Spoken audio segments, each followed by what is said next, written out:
listening to these stories as you fall asleep. So before you drift off, I'd love for you to leave a comment letting me know where in the world you're tuning in from.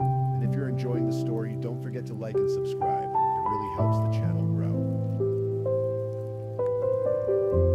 Before we begin, I want to acknowledge that this story involves real people and real tragedies. We tell these stories not for entertainment, but to remember the victims and perhaps help others recognize the warning signs that could prevent similar tragedies. For the best experience, feel free to lower the volume a little, just enough to let the story gently carry you off to sleep. Alright, please get comfortable, dim the lights, and let's dive into tonight's first story.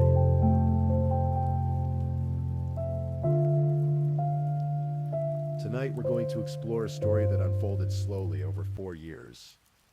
A story of dreams and disillusionment, of love that turned complicated, and of a fatal night in Florida that left a family shattered.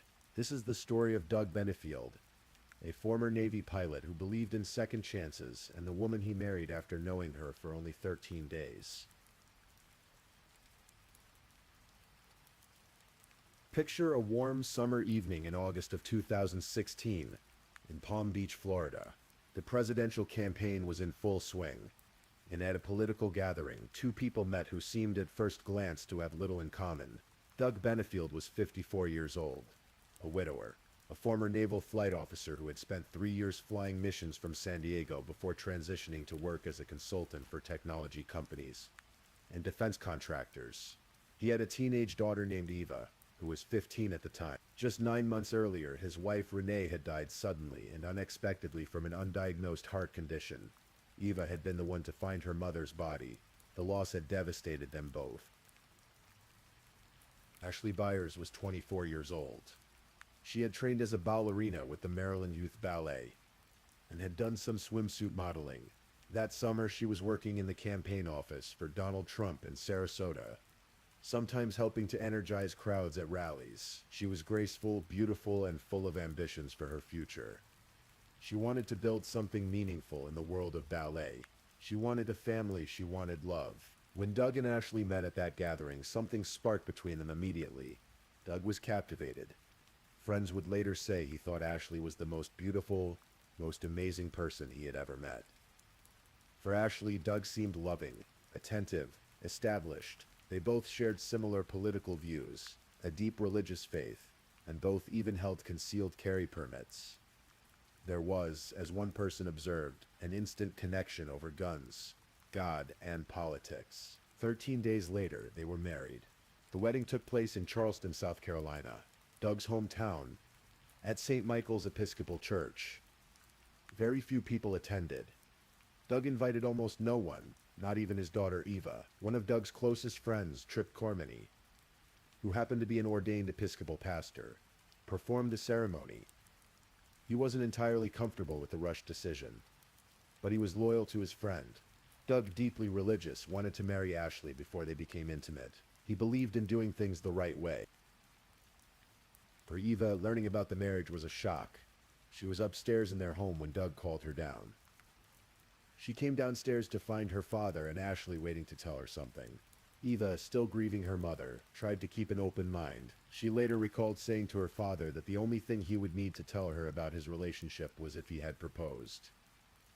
The moment those words left her mouth, Doug said, "We're married."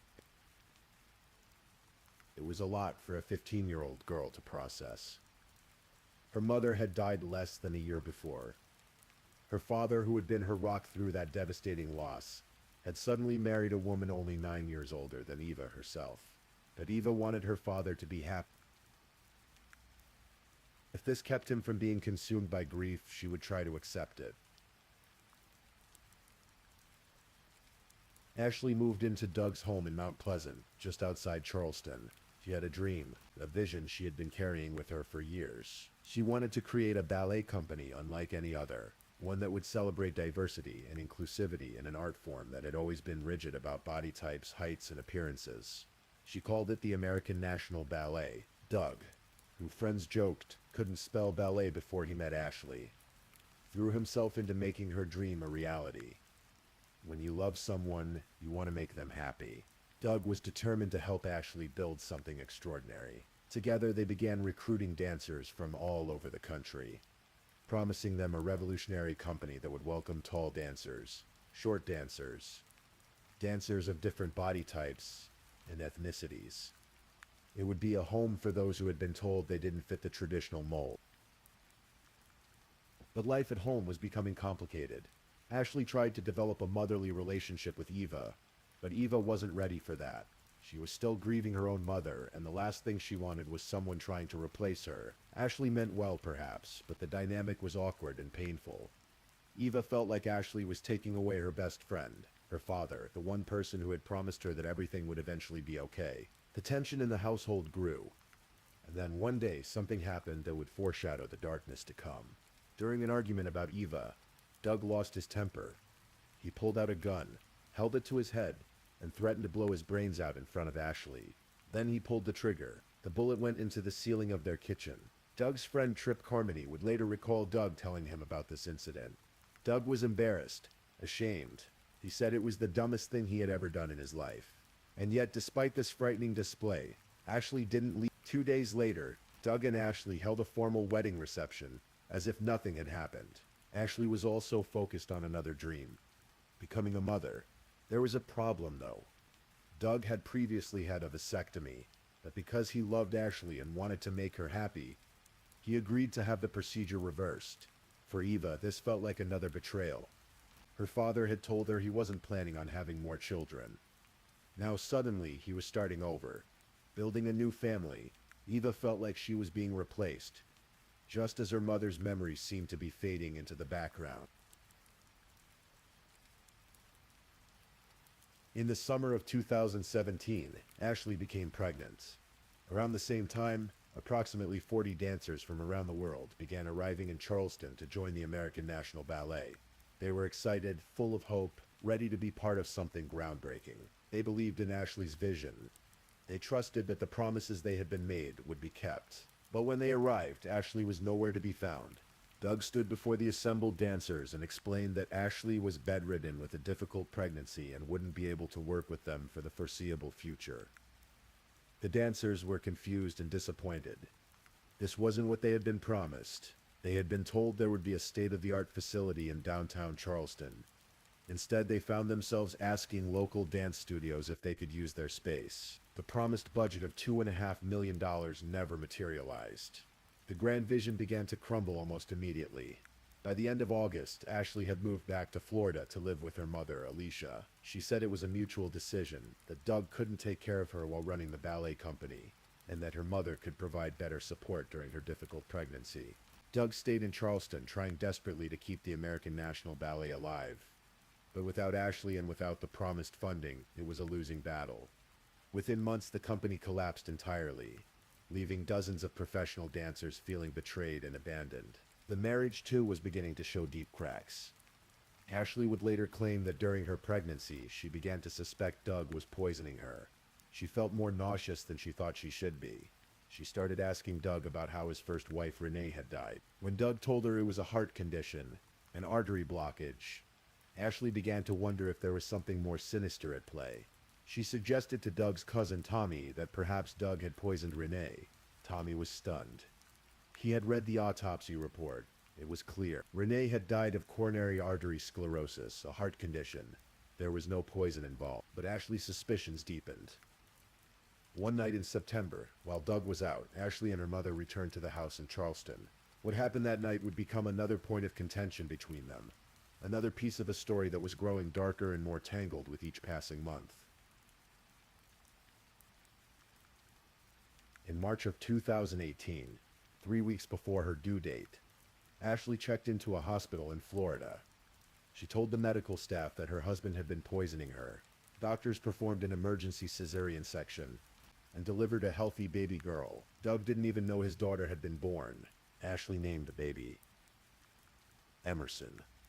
She left Doug's name off the birth certificate. She had decided, it seemed, that she wanted to be a single mother. She wanted to raise her child alone, without Doug in their lives. When Doug found out, he was devastated. He sent emails, pleading to be part of his daughter's life, begging Ashley to let him be a father to Emerson. But Ashley was firm. She believed Doug was dangerous. manipulative, controlling. She believed he had harmed her during her pregnancy, and she was determined to protect her child. Doug hired attorneys. Ashley filed for domestic violence protection, submitting lengthy documents to the court outlining her allegations. She claimed Doug was abusive, that he had been controlling and violent throughout their marriage. She accused him of trying to poison her and of having poisoned his first wife. She sought a restraining order that would prevent Doug from having any contact with Emerson. But when the case went before a judge, the judge was not convinced. The judge found that there was not a single scintilla of credible evidence to support Ashley's claims of poisoning. The domestic violence injunction was denied. The judge questioned Ashley's credibility. Despite the court's ruling, Ashley continued to fight. Over the following months and years, Doug and Ashley would be in and out of family court, battling over custody. They obtained a mutual restraining order in South Carolina, one that prevented them from contacting each other. Doug eventually filed for divorce. He also filed allegations of parental alienation, claiming Ashley was deliberately trying to keep him away from his daughter. The custody arrangement that eventually emerged was complicated. Doug and Ashley would share custody of Emerson when she was 6 months old. Though Ashley continued to accuse Doug of abuse, she later claimed that Emerson began coming home with injuries after spending time with Doug. She accused him of physically and sexually abusing their daughter. Child Protective Services investigated. Doug was evaluated by a psychologist. In the end, he was cleared of all allegations. No evidence was found to support Ashley's claims. And yet, the battle continued. Doug told friends and family that he believed Ashley might be mentally unstable.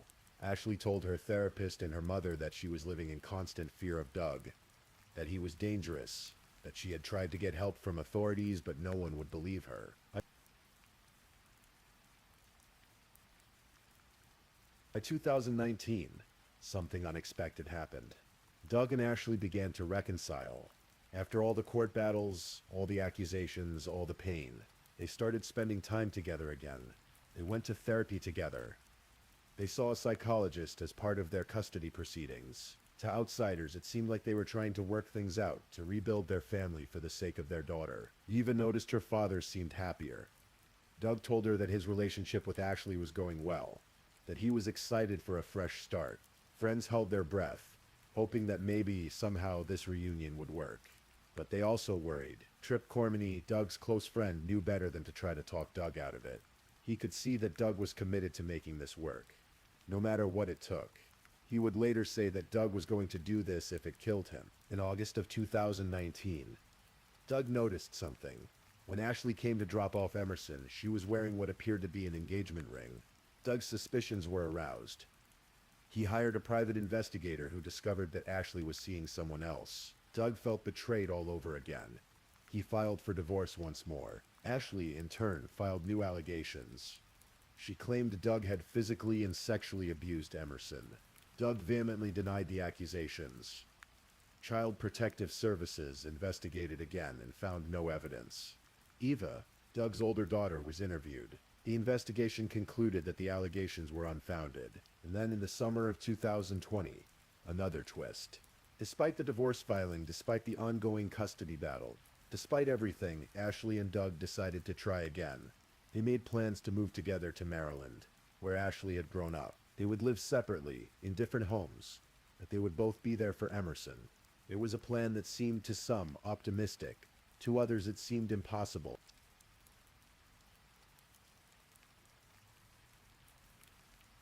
September 27th, 2020.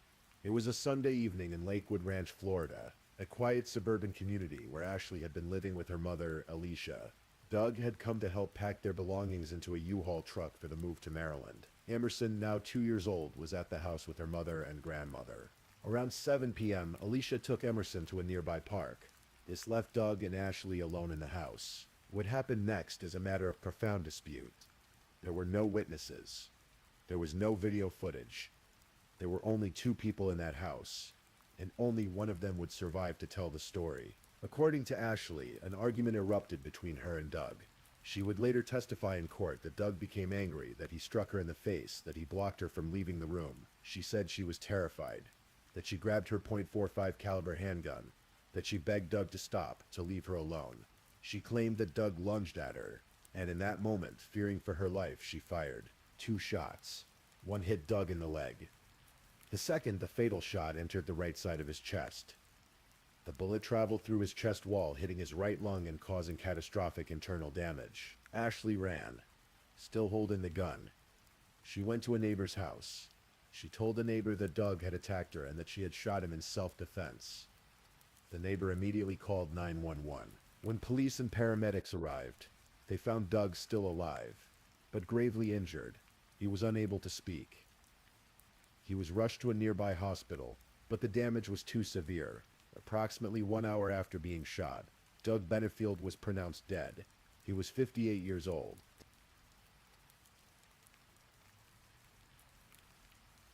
Detectives from the Manatee County Sheriff's Office began their investigation immediately. Ashley, advised by her attorney, did not speak to them. Her mother, Alicia, and her lawyer spoke on her behalf, stating that Ashley and Alicia had been living in fear of Doug for 3.5 years. That they had tried to get help, but no one would listen. The investigators examined the scene carefully. They noted the trajectories of the bullets. They measured distances. They documented the evidence. And as they pieced together what had happened, they began to have doubts about Ashley's claim of self-defense. The medical examiner, Dr. Russell Vega, performed an autopsy on Doug's body.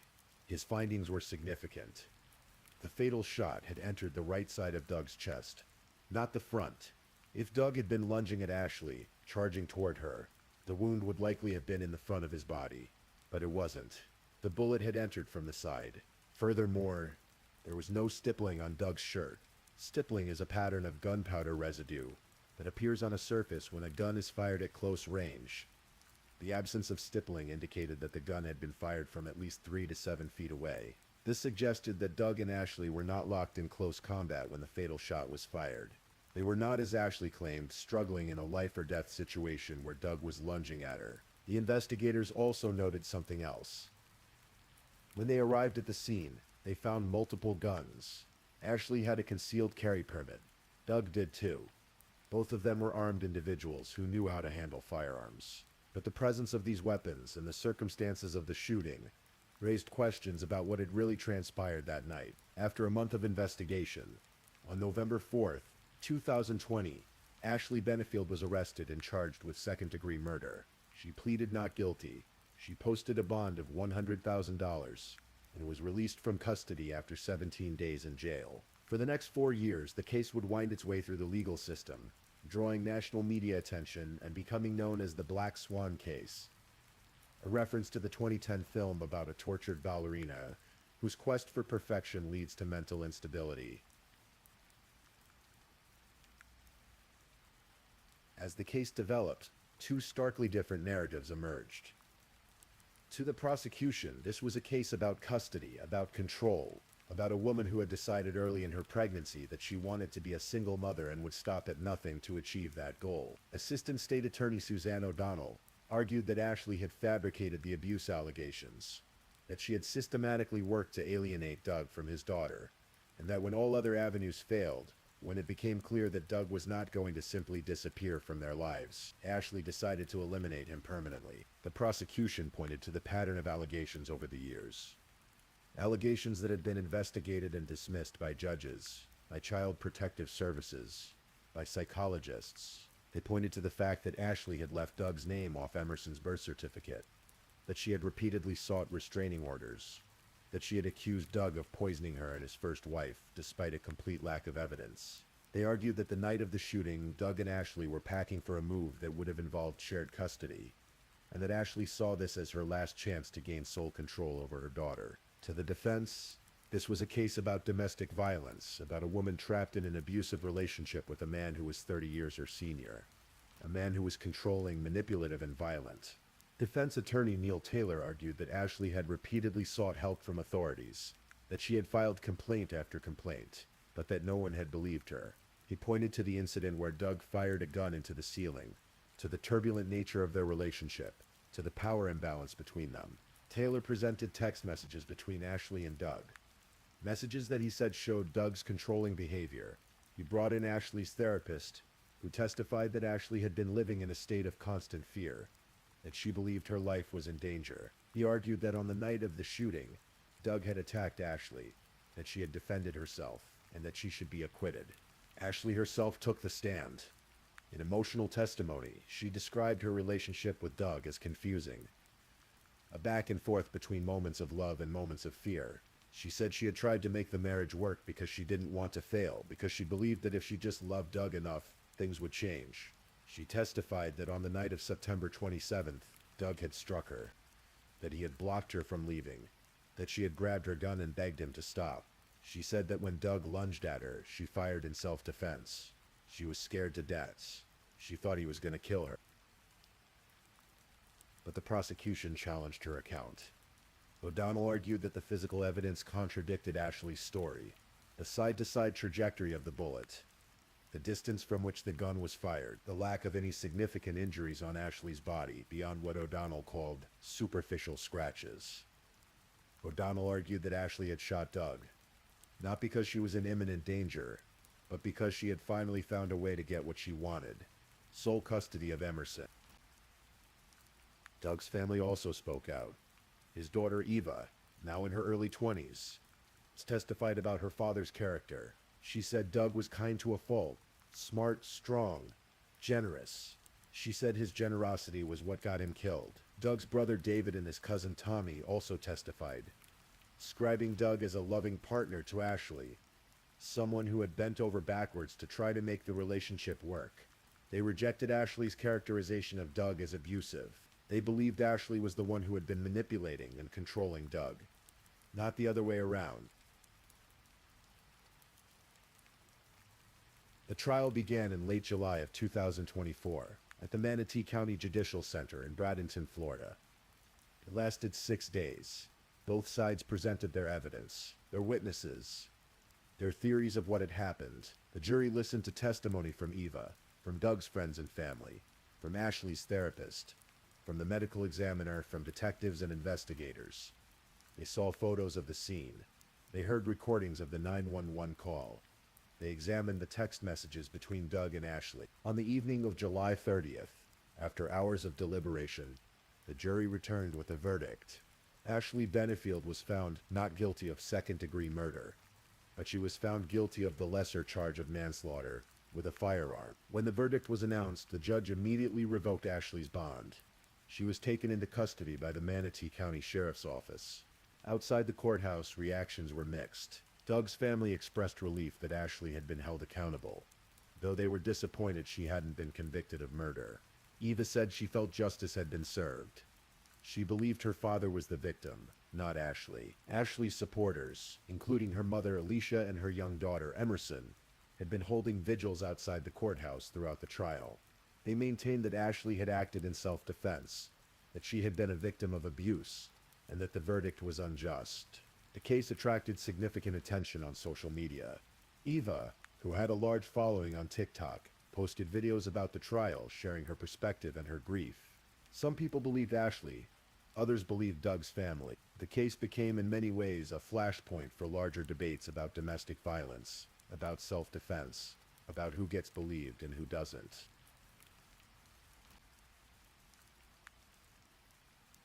In December of 2024, Ashley returned to court for her sentencing hearing. She faced up to 30 years in prison for the manslaughter conviction.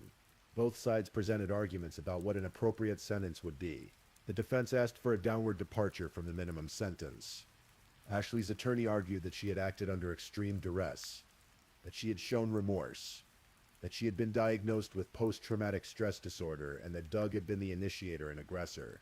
The defense argued that Ashley's mental state and the circumstances of the relationship should be taken into account. The prosecution pushed for the maximum sentence. They argued that Ashley had not shown true remorse, that she had consistently portrayed herself as the victim when the evidence suggested otherwise, and that her actions had devastated Doug's family and left a young child without her father. Doug's family spoke. Eva addressed Ashley directly, asking the question that had haunted her for 4 years. Why? Doug's brother David said he forgave Ashley, but that she had caused him the greatest loss he had ever experienced. Tommy spoke about the pain the family had endured, about the daughter Doug would never see grow up. Judge Matthew White considered all the arguments. He acknowledged that both sides were viewing the case through very different lenses. He found that some but not all of the defense's arguments for a reduced sentence had been proven. He noted the complexity of the case, the conflicting accounts, the difficulty of determining the truth when there were no witnesses to the fatal encounter. In the end, Judge White sentenced Ashley Benefield to 20 years in prison, followed by 10 years of probation. Ashley has 30 days to appeal the sentence. As of now, she remains in custody, serving her time for the death of Doug Benefield. The story of Doug and Ashley Benefield raises profound questions that have no easy answers. Was this a case of domestic violence, where a woman finally fought back against an abuser who had tormented her for years? Or was it a case of manipulation and murder, where a woman systematically worked to eliminate the father of her child? The truth, perhaps, lies somewhere in the complexity of their relationship. Relationships are rarely simple. People are capable of both love and harm. Doug Benefield was, by many accounts, a devoted father, a generous friend, a man who believed in second chances, and in the power of love to redeem difficult situations. He was also someone who, in a moment of anger, fired a gun into his own ceiling. He was someone whose friends worried about his judgment, about his refusal to walk away from a relationship that seemed to bring him nothing but pain. Ashley Benefield was a talented young woman, with dreams of building something meaningful in the world of ballet and in her rehearsal life. She was also someone whose allegations of abuse were repeatedly investigated and found to lack credible evidence. She was someone who, whether out of genuine fear or calculated manipulation, worked tirelessly to keep Doug away from his daughter. What happened on the night of September 27th, 2020, only two people know for certain, and one of them is no longer here to tell his side. The jury believed that Ashley's actions constituted manslaughter, not murder, suggesting they found her account at least partially credible, or that they had reasonable doubt about her intent. But they also found her guilty, indicating they did not fully believe her claim of self-defense. Eva Benefield is left to navigate life without her father, the man who had been her rock after her mother's death. Emerson is growing up without her father, too young to remember him, shaped by the conflicting narratives that surround his death. Alicia Byers has watched her daughter go to prison. Doug's family continues to grieve. The American National Ballet, that dream of an inclusive, revolutionary dance company, collapsed within months of its founding, leaving behind only disappointment and broken promises. Doug's hopes for a second marriage, for a new family, for happiness after the loss of his first wife, ended in tragedy. And so we close this story, not with neat resolution, but with the messy reality of human lives entangled in ways that led to an irreversible moment. A moment where, in a quiet house in Florida, two people faced each other, and one made a decision that ended a life and changed so many others forever. If this is your first time listening to one of our true crime stories, welcome to Mr. Sleepy Crime, where we explore these cases in a calm and respectful way. I also want to take a moment to appreciate my amazing subscribers who've been rocking with me. Thank you so much for your continued support. If you're still awake and listening, don't forget to drop a comment. Let me know where you're tuning in from and the current time in your corner of the world. Or just say something to let me know you're still here. And if you haven't already, be sure to like this video and subscribe so you don't miss our next true crime stories for sleep. Now let's move on to our second story.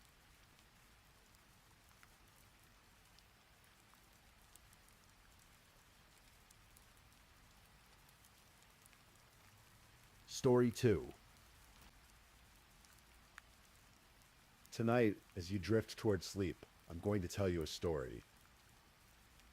One that happened not so long ago in a quiet corner of Ohio. It's a story about a young woman named Shannon, about the darkness that can hide behind familiar faces, and about a sister's unrelenting search for truth. This is a story that needs to be told, not with sensationalism, but with the quiet respect it deserves. In the autumn of 2016, Youngstown, Ohio was the kind of place where everyone seemed to know everyone else's business. It wasn't a large city, but it carried the weight of industrial decline and the struggles that came with it. The streets had seen better days, and by 2006, Youngstown had earned the unfortunate distinction of being ranked the 9th most dangerous city in America. But none of that mattered much to Shannon Elizabeth Graves. Shannon was born on November 4th, 1988 to Christine Graves and Ronnie DePaul. From the beginning, Shannon's life was marked by complexity. Her parents weren't together, and she grew up navigating the delicate balance of a blended family. She had a half-sister named Debbie, who was considerably older, and a younger brother named AJ, whom she adored with a fierce protectiveness that only siblings truly understand. Shannon was small in stature, barely reaching 5 feet tall, and weighing just under 100 pounds. But what she lacked in physical size, she made up for in personality. Her friends knew her by the nickname Star, and it suited her. She had long dark hair that cascaded past her shoulders, warm brown eyes that seemed to take in everything around her, and a smile that could light up even the darkest Ohio winter day. Those who knew Shannon described her as someone with a heart of gold. She was the kind of person who would drop everything to help a friend in need. She never went anywhere without her cell phone, always making sure she was reachable, always there when someone needed her. She loved animals, particularly her pit bull pup, Molly, who became her constant companion and confidant. In 2016, Shannon achieved something she was particularly proud of. She completed her training at Raphael's School of Beauty in Boardman and earned her cosmetology license.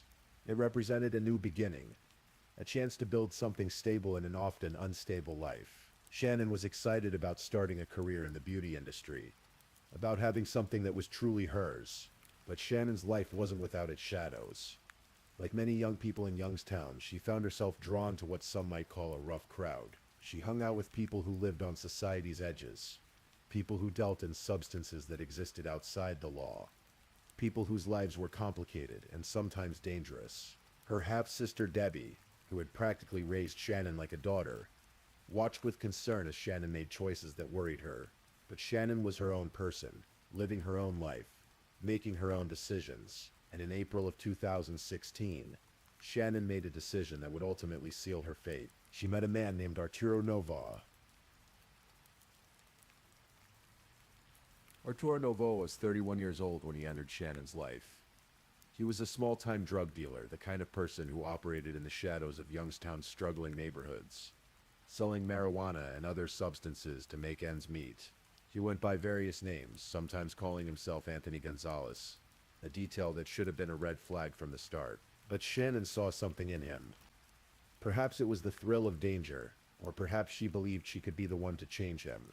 Whatever the reason, their relationship moved quickly. By September of 2016, just 5 months after they met, Shannon and Arturo moved in together in a home on Mahoning Avenue in Youngstown. From the outside, it might have looked like a fresh start, but behind closed doors, the relationship was anything but healthy. Those who knew Shannon during this time witnessed something that terrified them. Arturo was physically violent toward her. The relationship was tumultuous, marked by screaming arguments that neighbors could hear through thin walls, by bruises that Shannon tried to hide under long sleeves, by a pattern of abuse that grew worse with each passing week. Shannon's friends begged her to leave. Debbie pleaded with her to come home, to get away from this man who was hurting her. But like so many victims of domestic violence, Shannon found herself trapped in a cycle that's nearly impossible to break. There were probably promises that he would change, apologies that felt sincere in the moment, brief periods of calm that gave her hope things might get better, but they never did. By December of 2016, something shifted.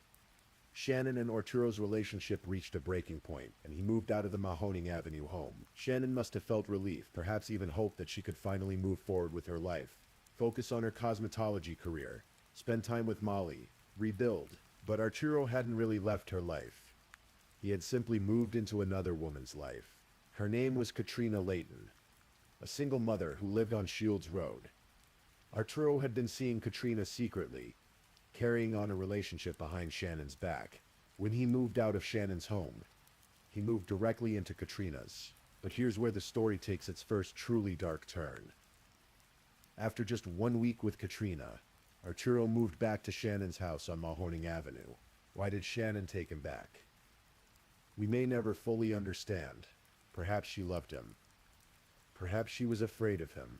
Perhaps she believed his promises that things would be different this time. Whatever the reason, Arturo Novoa was back in Shannon Graves' life, and he was still seeing Katrina Layton.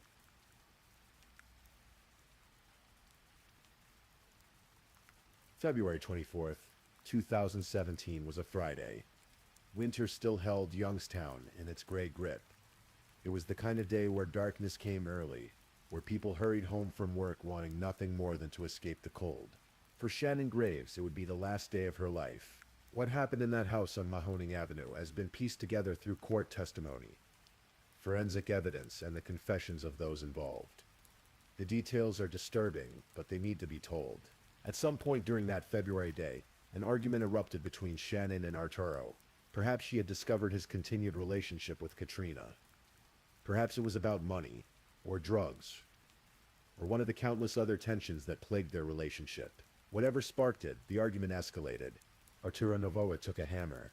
In the bedroom they once shared, in the home where Shannon should have felt safe, he struck her, again and again. Shannon Graves, 28 years old, bright and kind and full of dreams about her future in cosmetology, was beaten to death with a hammer by the man she had taken back into her life. But the horror didn't end with Shannon's death. In fact, in many ways, it was only beginning. After killing Shannon, Arturo did what guilty people do. He panicked. He needed help, and he knew exactly who to call. Katrina Layton answered her phone that February evening. We can only imagine what Arturo told her, how he explained what he had done. But whatever he said, Katrina made a choice. Instead of calling the police, instead of seeking help for Shannon, Katrina chose to help Arturo cover up his crime. What followed was a grotesque attempt to hide what had happened. A series of actions so disturbing that the prosecutor who later handled the case would describe it as containing the most gruesome and horrific details in Mahoning County crime history. Arturo began by shaving Shannon's head, attempting to make identification more difficult. Then, together with Katrina, he wrapped Shannon's body in several black garbage bags. They placed her in the trunk of his car and drove through the dark Youngstown streets to Katrina Layton's home. On Shields Road, at Katrina's house, they were joined by another person, Andrew Herman, a friend of Arturo's who agreed to help with what came next. In Katrina Layton's garage, the three of them dismembered Shannon Graves' body. They cut off her arms. They cut off her legs. They removed her head. They placed the body parts in storage containers, transforming a young woman who had once dreamed of doing hair and makeup into unrecognizable pieces. But they weren't finished.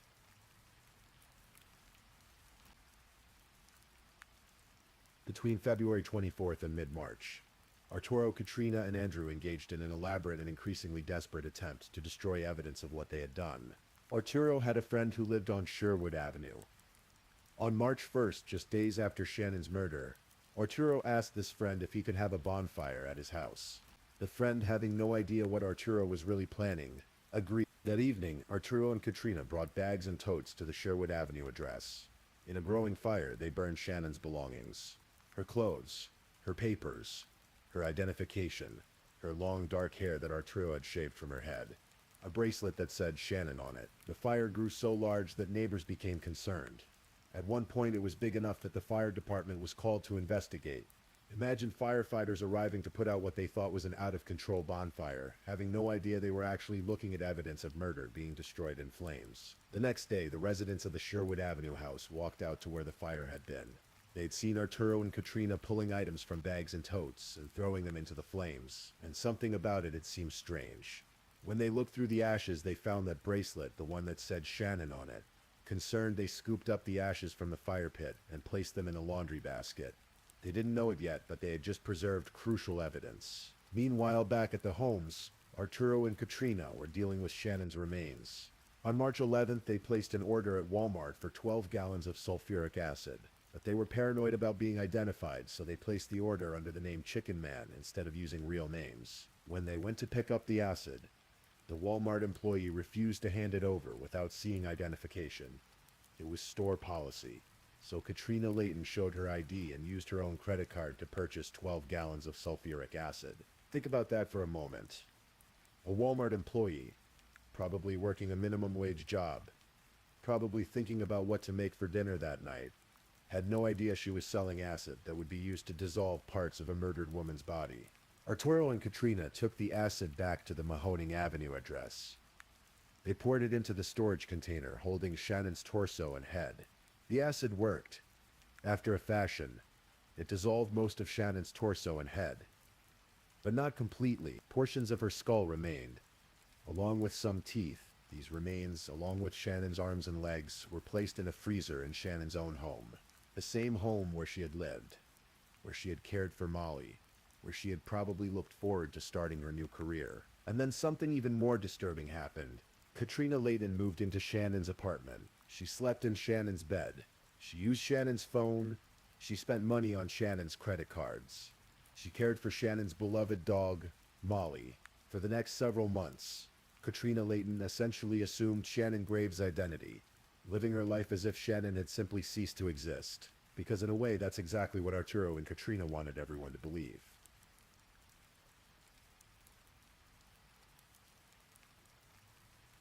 Shannon's family knew something was wrong. Shannon might go periods without constant contact, but she never completely disappeared. She had never missed her own birthday before. She had never missed Easter. By June 22nd, 2017, Shannon's half-sister Debbie DePaul had reached her limit. Something was deeply wrong. She contacted the Youngstown Police Department and filed a missing person report. Debbie told police it wasn't like Shannon to be completely unreachable for this long. She told them about Arturo, about the violent relationship, about her fears. But filing a missing person report was just the beginning of what would become an agonizing search for truth. Meanwhile, Arturo knew the walls were closing in. With Shannon now officially reported missing, police would start investigating. They would come to the Mahoning Avenue house. They would ask questions. The freezer containing Shannon's remains was a ticking time bomb. In mid-July, Arturo made a decision. He purchased a second freezer and transferred Shannon's remains into it. Then he needed somewhere to store this freezer, somewhere away from the Mahoning Avenue address where police might come looking. He reached out to an acquaintance, a man named Kenneth Eschenbaugh. Arturo told Kenneth a simple lie. His electricity had been cut off at home, and he needed a favor. Could he store a freezer in Kenneth's basement just temporarily until he could get his power back on? Kenneth Eschenbaugh and his wife lived in Campbell, small community adjacent to Youngstown. They were good people, the kind of neighbors who help when someone's in need. They agreed to let Arturo bring the freezer to their basement. The freezer arrived. It was locked, but that wasn't particularly unusual. Lots of people lock their freezers. The Eschenbaughs thought nothing of it. Days passed. Maybe a week. Then one evening, Kenneth's wife decided to make spaghetti for dinner. She needed ground meat, and she remembered the freezer in the basement. She knew it was Arturo's, but surely he wouldn't mind if she just borrowed a pound of ground beef. She could replace it later. She went down to the basement. She approached the locked freezer. It took some effort, but she managed to get it open. What she found inside wasn't ground beef. Wrapped in black garbage bags, frozen solid in the Campbell basement, were the dismembered remains of Shannon Elizabeth Graves.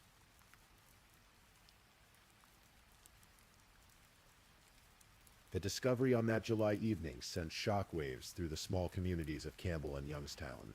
Police were called immediately. The Mahoning County Sheriff's Department and Youngstown Police Department descended on the Eschenbaugh home. The freezer was removed as evidence. The remains inside were taken to the Cuyahoga County Coroner's Office.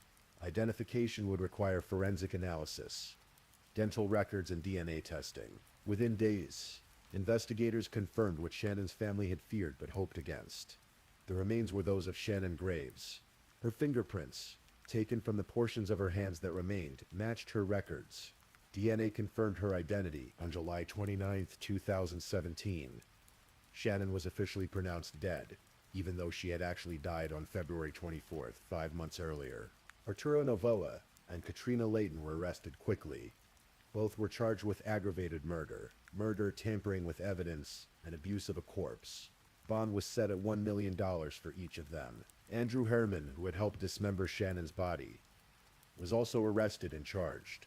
His girlfriend, Michelle Eilenfeld, was later arrested for lying to the grand jury and attempting to intimidate a witness who was cooperating with police. But the investigation was far from straightforward. Initially, Katrina Layton struck a deal. She would testify against Arturo in exchange for having her murder charges dropped. She pleaded guilty to lesser charges, abuse of a corpse and obstruction of justice. Shannon's family was outraged. Debbie DePaul and her father Ronnie felt betrayed by the justice system. They hadn't been notified of the plea negotiations. They hadn't been consulted about whether Katrina should be allowed to escape murder charges. according to Marzi's law, which guarantees certain rights to crime victims' families. They should have been informed of every step of the proceedings, but the prosecutors had made their decision. Katrina's testimony would be crucial in securing a conviction against Arturo Novoa. Except Katrina didn't hold up her end of the bargain. When prosecutors prepared for trial, they discovered that Katrina had lied to investigators. Her testimony was unreliable. The plea agreement had been based on false statements. Prosecutors filed a motion to vacate Katrina's plea and sentencing agreement. Instead of walking away with reduced charges, Katrina would face serious consequences after all.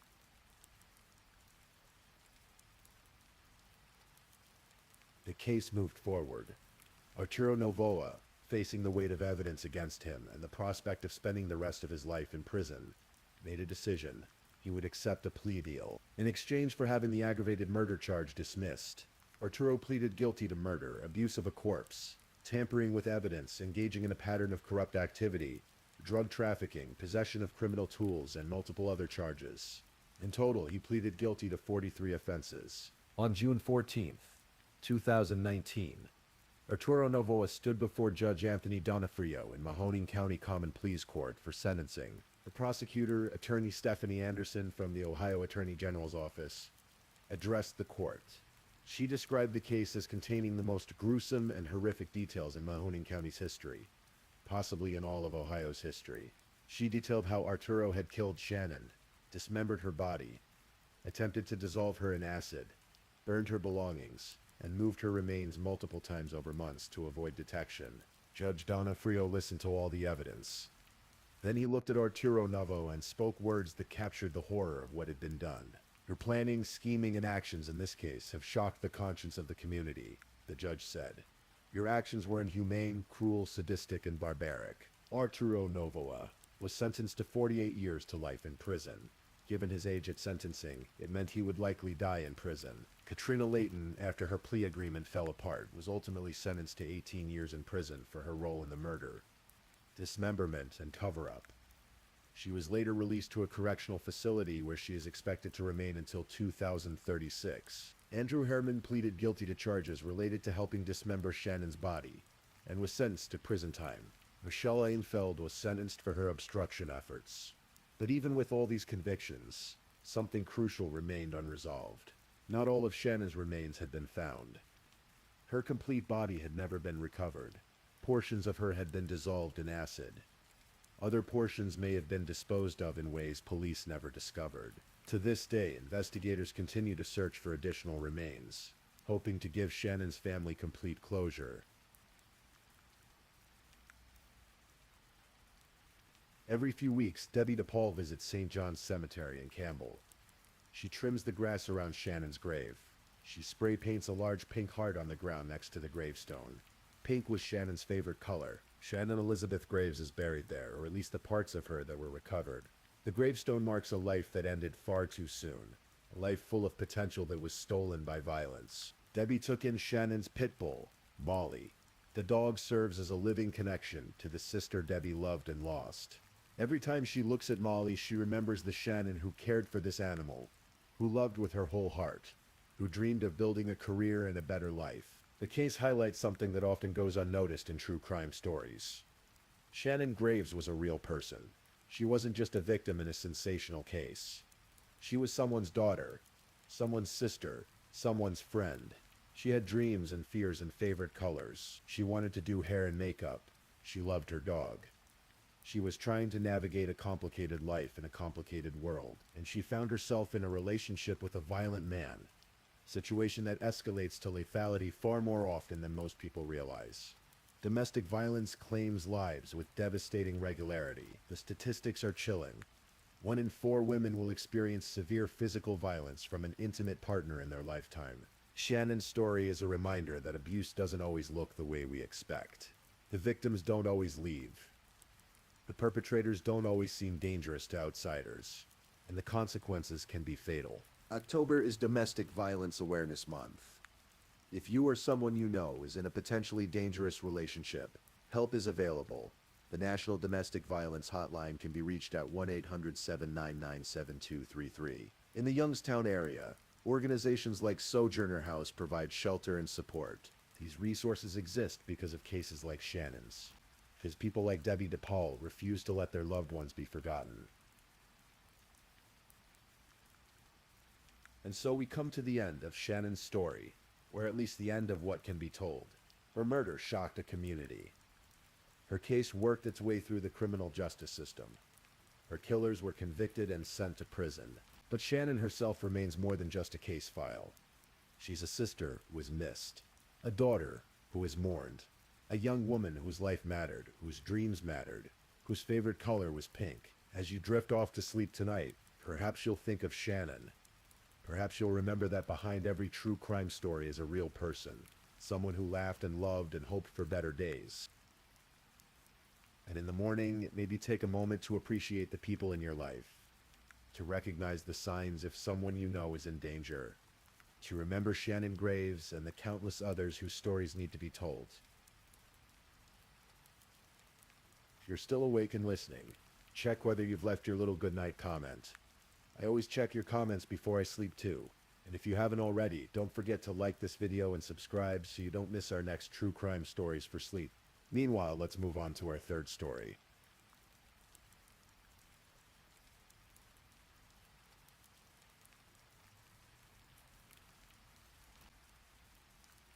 Story 3. Tonight, we'll explore a tale of love, ambition, betrayal, and the slow, insidious nature of evil hidden behind a perfect facade. There are some stories that haunt us not because they're loud or sudden, but because they unfold like poison seeping slowly through the cracks of what seems perfect. The murder of Eric Miller is one such story. It takes place in the year 2000, in a city known for research and innovation, where brilliant minds gather to solve the world's most pressing problems. This is a story about a young man who dedicated his life to finding cures for dying children, a story about a marriage that looked perfect from the outside, and a story about how sometimes the people we trust most are capable of unimaginable cruelty. So relax your shoulders and let me take you back to Raleigh, North Carolina, where autumn leaves were falling, and where life was quietly, methodically being stolen away. Eric Dwayne Miller was born on April 3rd, 1970 in Newcastle, Indiana. He grew up in Cambridge City, a small town where everyone knew everyone, and where a boy with a bright smile and an even brighter mind could make his mark early. From his earliest days, Eric stood out. In high school, he served as class vice president for 4 consecutive years. He played tennis with dedication and precision. He was a member of the National Honor Society. Teachers would later remember him as unfailingly polite, endlessly curious, and possessed of a kindness that seemed almost old-fashioned in its sincerity. When it came time for college, Eric chose Purdue University. There, in the laboratories and lecture halls, he found his calling in biochemistry. The microscopic world of cells and molecules fascinated him. He was methodical, patient, and driven by a desire to make a real difference in the world. It was in a science class at Purdue that Eric met Ann Breyer. She was tall, blonde, intelligent, and ambitious. Friends and family would later describe the couple as looking like Ken and Barbie, the all-American dream. Eric's sister, Leanne, could tell immediately that this relationship was different from Eric's previous romances. There was something in the way he looked at Anne, something deeper. Anne's college roommate, Renee, remembered the Valentine's Day when Eric proposed. It was, she said, the happiest time of Anne's life. She was marrying the man of her dreams. On February 27th, 1993, Eric and Anne were married. He was 22. She was 22. They had their whole lives ahead of them, or so it seemed. After graduating from Purdue in 1992 with his undergraduate degree, Eric continued his education. He was accepted into the doctoral program in biochemistry at North Carolina State University in Raleigh. The couple moved south, leaving behind the familiar landscapes of Indiana for the tree-lined streets of North Carolina's Research Triangle. Anne found work as a research scientist at GlaxoSmithKline, one of the world's largest pharmaceutical companies. She was surrounded by state-of-the-art laboratories, brilliant colleagues, and the promise of a lucrative career. Eric, meanwhile, pursued his doctorate with single-minded devotion. In December of 1998, at the age of 28, he earned his PhD in biochemistry. But instead of accepting the high-paying positions that pharmaceutical companies dangled before him, positions that would have brought six-figure salaries and comfortable suburban lives. Eric made a different choice. He accepted a postdoctoral fellowship at the Lineberger Comprehensive Cancer Center at the University of North Carolina at Chapel Hill. His focus was pediatric AIDS research. He was working to save the lives of children born with HIV, children who had no control over their diagnosis, children who deserved a fighting chance. It wasn't glamorous work, it wasn't lucrative, but it was meaningful, and for Eric Miller, that was worth more than money. The couple bought a house in Raleigh. Eric was over the moon when their daughter Claire was born. He told his mother Doris something she would never forget. Looking at his infant daughter, he said, "Mom, you always told me how much you loved me, but I never knew how much you loved me until I had Claire." Eric was an active member of St. Francis of Assisi Catholic Church in Raleigh. He served as a coordinator for the Eucharistic ministry. He and Anne even volunteered as marriage counselors at their church, helping other couples navigate the challenges of married life. To everyone who knew them, Eric and Anne Miller were living proof that hard work, faith, and love could build a beautiful life. They were the couple everyone admired, the couple everyone wanted to be, but behind closed doors, cracks were forming in the foundation. Cracks that no one could see. Cracks that would soon split wide open. Anne Miller had always wanted more, while Eric was content with his modest salary and his meaningful work. Anne craved a certain lifestyle. She wanted nice things, she wanted adventure, she wanted excitement. At GlaxoSmithKline, Anne worked alongside hundreds of scientists and researchers. Among them was a man named Darrell Willard. He was 37 years old, married to a woman named Yvette, and by all accounts he was good at his job. Respected, reliable, but Darrell Willard was going through what many would call a midlife crisis. As he approached 40, he found himself taking stock of his life, questioning his choices, wondering if this was all there was.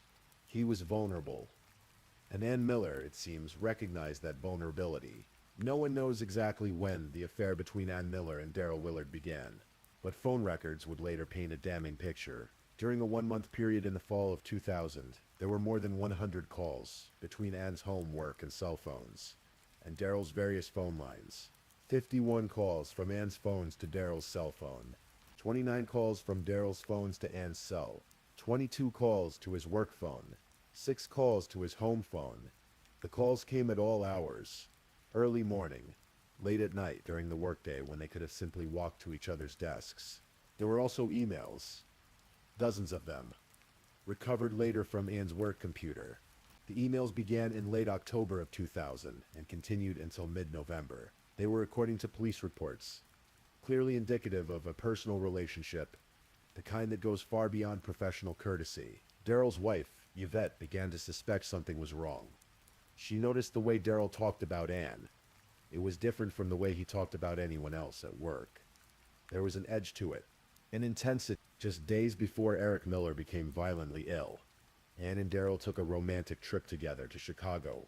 While Eric was at home, presumably caring for their infant daughter or working in his laboratory, trying to save children's lives, his wife was in another state with another man. But the affair, destructive as it was not the worst of what Anne Miller was hiding. She had been unfaithful before Darrell Willard ever entered the picture. Lieutenant Chris Morgan, the detective who would later lead the investigation into Eric's death, discovered that Anne had been involved with a man in California. She had paid for cross-country flights to meet him. She had arranged rendezvous at lavish hotels in New York and on the Outer Banks. She spent money they didn't have to maintain a secret life that Eric knew nothing about. Anne Miller, it seemed, was living a double life. Triple if you counted the facade she maintained at church, where she and Eric counseled other couples on how to maintain healthy marriages. The question that would haunt investigators for years was simple but terrible. When did Anne Miller decide that an affair wasn't enough? When did she decide that the only way to have the life she wanted was to end the life of the man who loved her?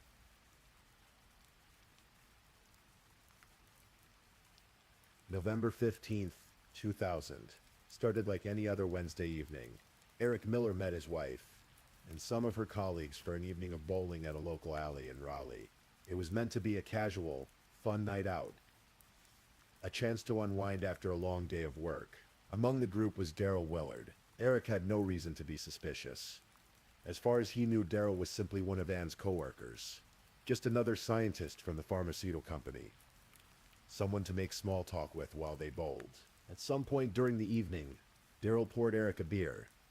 It was a simple gesture, friendly, normal. Eric took the beer and drank it, but according to what Daryl would later confess to his attorney, that beer contained something else. Something invisible. Something tasteless, or nearly so.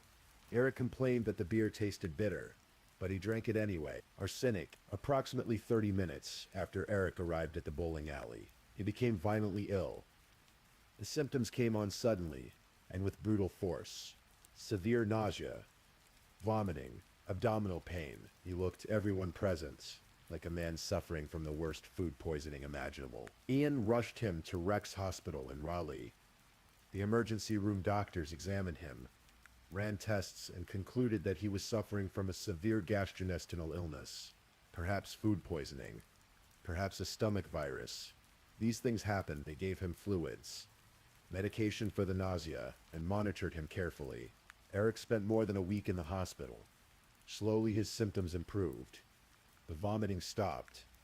His color returned. Whatever had made him so terribly sick seemed to be leaving his system. The doctors, satisfied that he was on the mend, released him to go home. But what the doctors didn't know, what they had no reason to test for, was that Eric Miller had been poisoned with arsenic, and the person who poisoned him was about to do it again. Arsenic is an element, a metalloid that exists naturally in the Earth's crust. For centuries, it was known as the king of poisons and the poison of kings. It was favored by murderers because it was difficult to detect, because its symptoms mimicked common illnesses, and because death from arsenic poisoning could easily be attributed to natural causes. In small doses, arsenic causes gastrointestinal distress, weakness, confusion. In larger doses, it attacks the organs, causes seizures, coma, and death. The truly insidious thing about arsenic is that it can be administered over time, allowing the poisoner to watch their victim slowly deteriorate while maintaining plausible deniability. At GlaxoSmithKline, both Ann Miller and Daryl Willard had access to arsenic compounds. The chemical was used in their laboratories for research purposes. No one would think twice about seeing either of them handle it. It was part of their job. Eric returned home from the hospital, weak but grateful to be alive. He resumed his work at the cancer center. He held his daughter. He tried to rebuild his strength. He had no idea that the person sleeping beside him every night, the person he trusted more than anyone in the world, was planning his death. 6 days after he was released from the hospital, on November 30th, 2000, Eric was eating dinner at home with Anne when he became violently ill again. The symptoms were identical to before. Severe vomiting, abdominal pain, weakness so profound he could barely stand. Anne called an ambulance. Eric was rushed back to Rex Hospital, then transferred to UNC hospitals for more intensive care. This time, the doctors were baffled. Young, healthy men didn't just collapse like this twice in 2 weeks. Something was deeply wrong. Blood tests were ordered. Extensive blood tests. And then hours before Eric Miller died, doctors made a shocking discovery. Eric's blood contained high levels of arsenic. This wasn't food poisoning. This wasn't a virus. This was poison. But by the time the doctors discovered what was killing Eric Miller, it was too late to save him.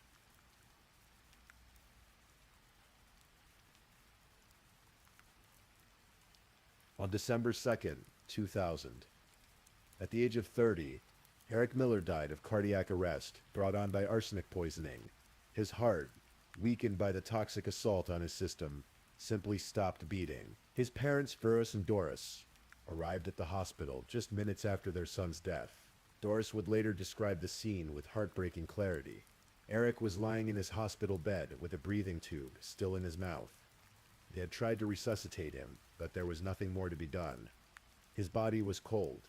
Doris wanted to remove the tube from his mouth.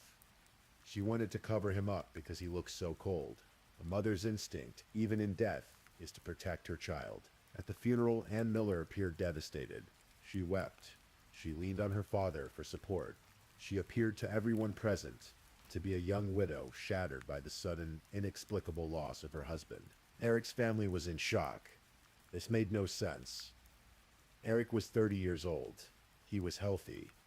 He was a brilliant researcher. How could he just die? But even as the family grieved, the Raleigh Police Department launched an investigation. Arsenic poisoning is not accidental. Someone had killed Eric Miller. The question was who? Lieutenant Chris Morgan was assigned to lead the case. He was a veteran homicide investigator, approaching retirement age, and the Eric Miller case would become an obsession that would define the final years of his career. Morgan's first thought was that perhaps Eric had been poisoned accidentally at his laboratory. Raleigh was known as the research capital of the nation, home to more than 100 laboratories. Perhaps there had been contamination, an accident. But when police examined Eric's workplace at the Lineberger Cancer Center, they found no arsenic. None. His laboratory was clean. Then the autopsy report came back, and it revealed something even more shocking than the arsenic poisoning itself. The medical examiner, Dr. Tom Clark, found arsenic in samples of Eric's hair, and not recent arsenic. The hair samples showed that Eric had been exposed to arsenic 4 months before that night at the bowling alley. 4 months before he ever went bowling with Daryl Willard. Months before anyone believed Ann and Daryl's affair had even begun. Dr. Clark was almost certain that Eric had received multiple doses of arsenic over a period of months, and the final fatal dose had likely been administered while Eric was in the hospital during his second admission. Let that sink in for a moment. Someone had walked into Eric Miller's hospital room while he lay weak and vulnerable, while nurses bustled in the hallway, while family members sat in waiting rooms praying for his recovery, and they had given him a lethal dose of poison. As Lieutenant Morgan pieced together the timeline, one terrifying truth became clear. Arsenic is not the kind of poison you can administer from a distance. The poisoner has to be close to the victim. Close enough to put the arsenic in food or drink. Close enough to inject it into an IV line. Close enough to watch them die. In terms of possible suspects, that left only one person. Ann Miller. Detective Deborah Regenton was sent to search the Miller home. She and her team collected samples of everything.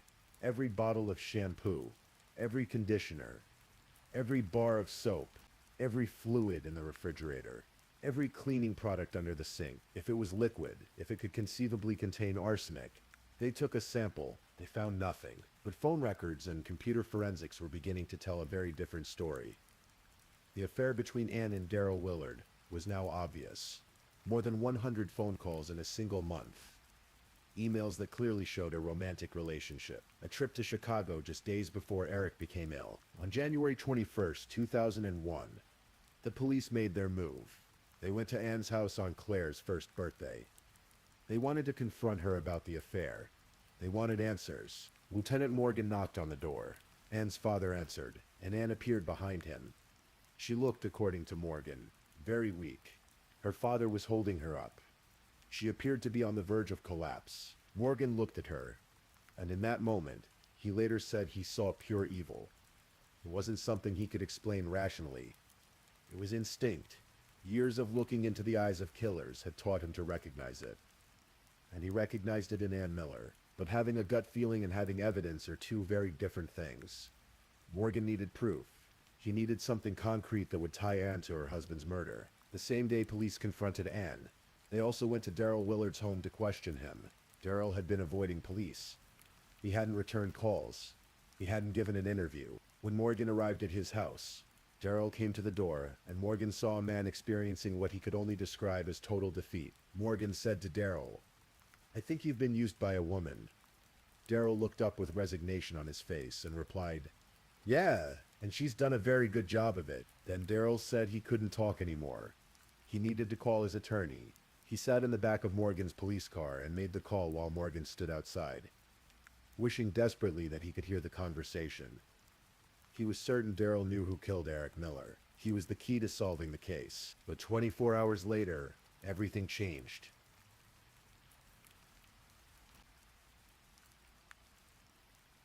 On January 22nd, 2001, Yvette Willard returned home to find her husband's lifeless body in the garage. Daryl had taken his own life. Beside his body was a note. In it, he apologized to his family for leaving them, but he also denied involvement in Eric Miller's murder. He wrote, "I have been accused of an action for which I am not responsible. I have taken no one's life save my own." Yvette knew about the affair. She and Daryl had talked about it constantly. He had been upfront with her about his involvement with Ann, or so she believed. But Yvette insisted that Daryl was not a killer. He had told her directly that he did not kill Eric, that he did not know who killed Eric. The morning of his death, Darrell had been scheduled to meet with his attorney, Richard Gammon. The police had searched his home the day before, looking for arsenic, stories about his affair with Anne, about the romantic trip to Chicago, about his presence at the bowling alley the night Eric first became ill. All of it was about to hit the news.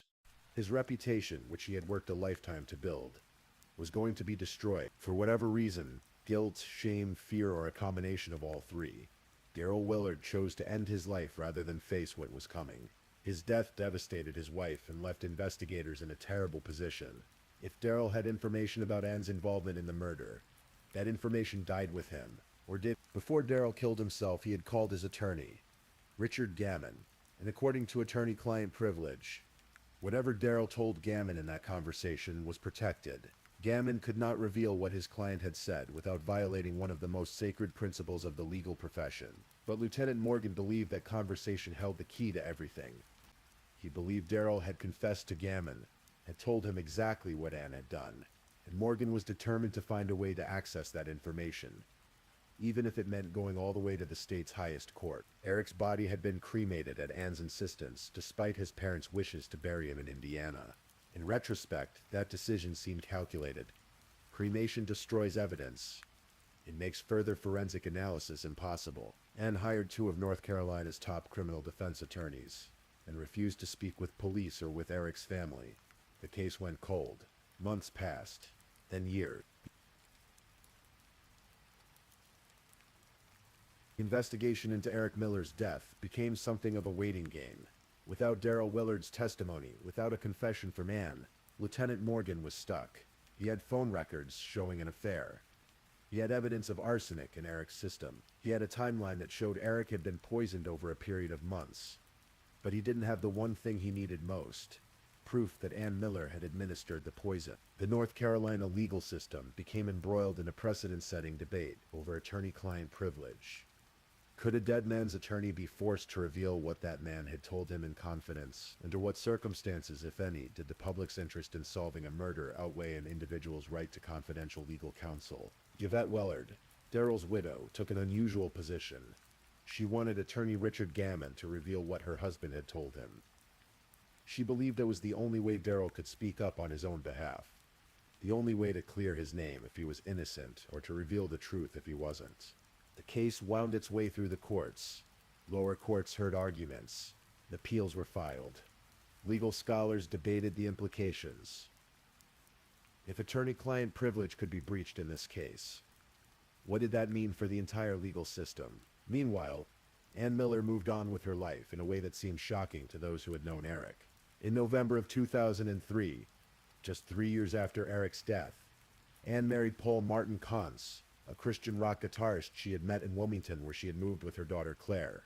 Anne Miller was now Anne Miller Kantz. She had a new life, a new husband, a new identity, and Lieutenant Chris Morgan, approaching retirement, seemed no closer to bringing her to justice than he had been the day Eric died. But Morgan never gave up.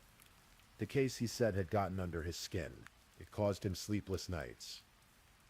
Other detectives might have moved on, might have accepted that some cases go unsolved, but not Chris Morgan.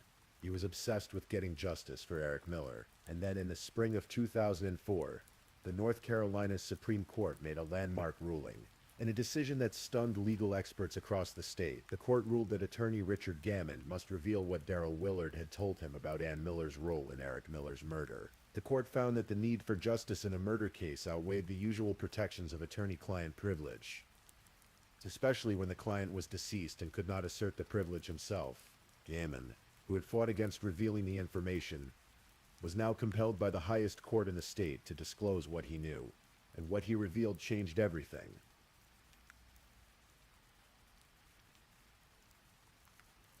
Attorney Richard Gammon testified that Darrell Willard had told him about a conversation in a parking lot.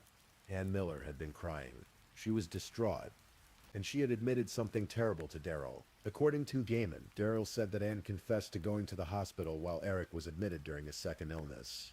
She had taken a syringe containing a substance, presumably arsenic, and injected it into Eric's IV line while he lay helpless in his hospital bed. When Darrell asked Anne why she had done it, her response was chilling in its emptiness. She said, I don't know why I did it. No elaborate explanation, no justification, just a blank admission that she had murdered her husband and didn't really understand her own motivations. Gammon's testimony also revealed that Daryl had admitted to spiking Eric's beer with arsenic at the bowling alley. On November 15th, at Anne's urging, the plan had been for that dose to be fatal. But Eric survived, so Anne decided she would have to finish what she and Daryl had started. She would have to kill Eric herself, and she did. In his hospital room, while nurses walked the hallways, while Eric's parents waited for news, while doctors tried to save his life, Ann Miller walked in and poisoned her husband one final time.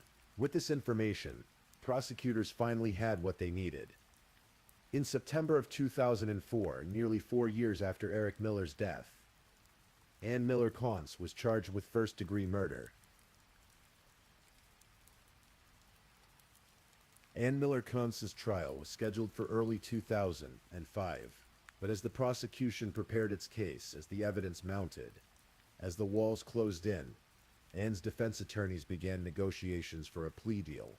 On November 8, 2005, Ann appeared in a Wake County courtroom wearing a cream turtleneck, a cropped black blazer, and a gray skirt. Her head was bowed.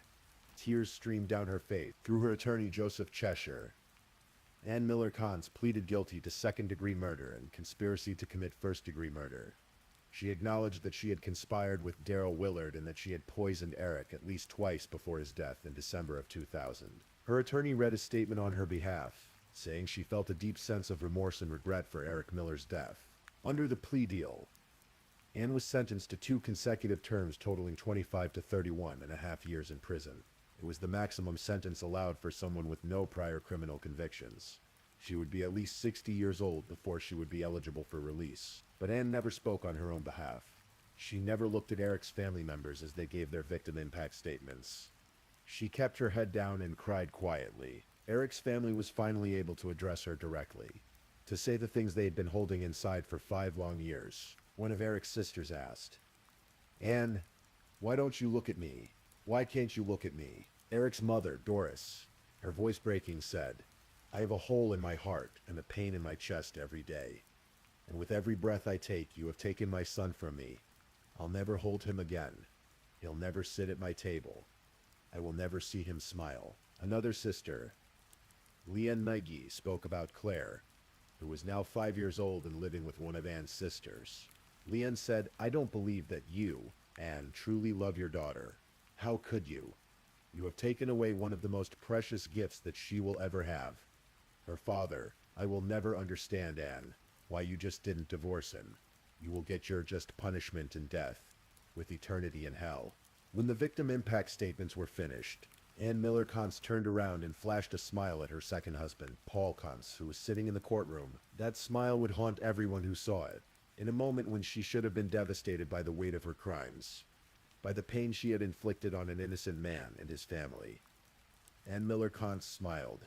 Lieutenant Chris Morgan, who had spent 4 years of his life pursuing justice for Eric Miller, spoke to reporters after the sentencing. He said Ann had done these things and walked away without any remorse. He called her behavior cold and calculated. He said she was a psychopath. Eric's father, Burris, compared Ann to Scott Peterson, the California man who had murdered his pregnant wife. "I feel like she's a narcissistic psychopath in the mold of Scott Peterson," Burris said. Ann Miller Kantz was taken to the North Carolina Correctional Institution for Women in Raleigh, where she would spend the next several decades of her life. Even with Ann's guilty plea, questions lingered. Questions that would never be fully answered. Why did Ann Miller decide to kill her husband rather than simply divorce him? North Carolina is a no-fault divorce state. She could have walked away. She could have started a new life without committing murder. Some speculated that money played a role. Eric had life insurance. Perhaps Ann wanted the payout without the stigma and financial complications of divorce. Others believed Ann simply wanted to eliminate Eric because he was an obstacle to the life she wanted to live.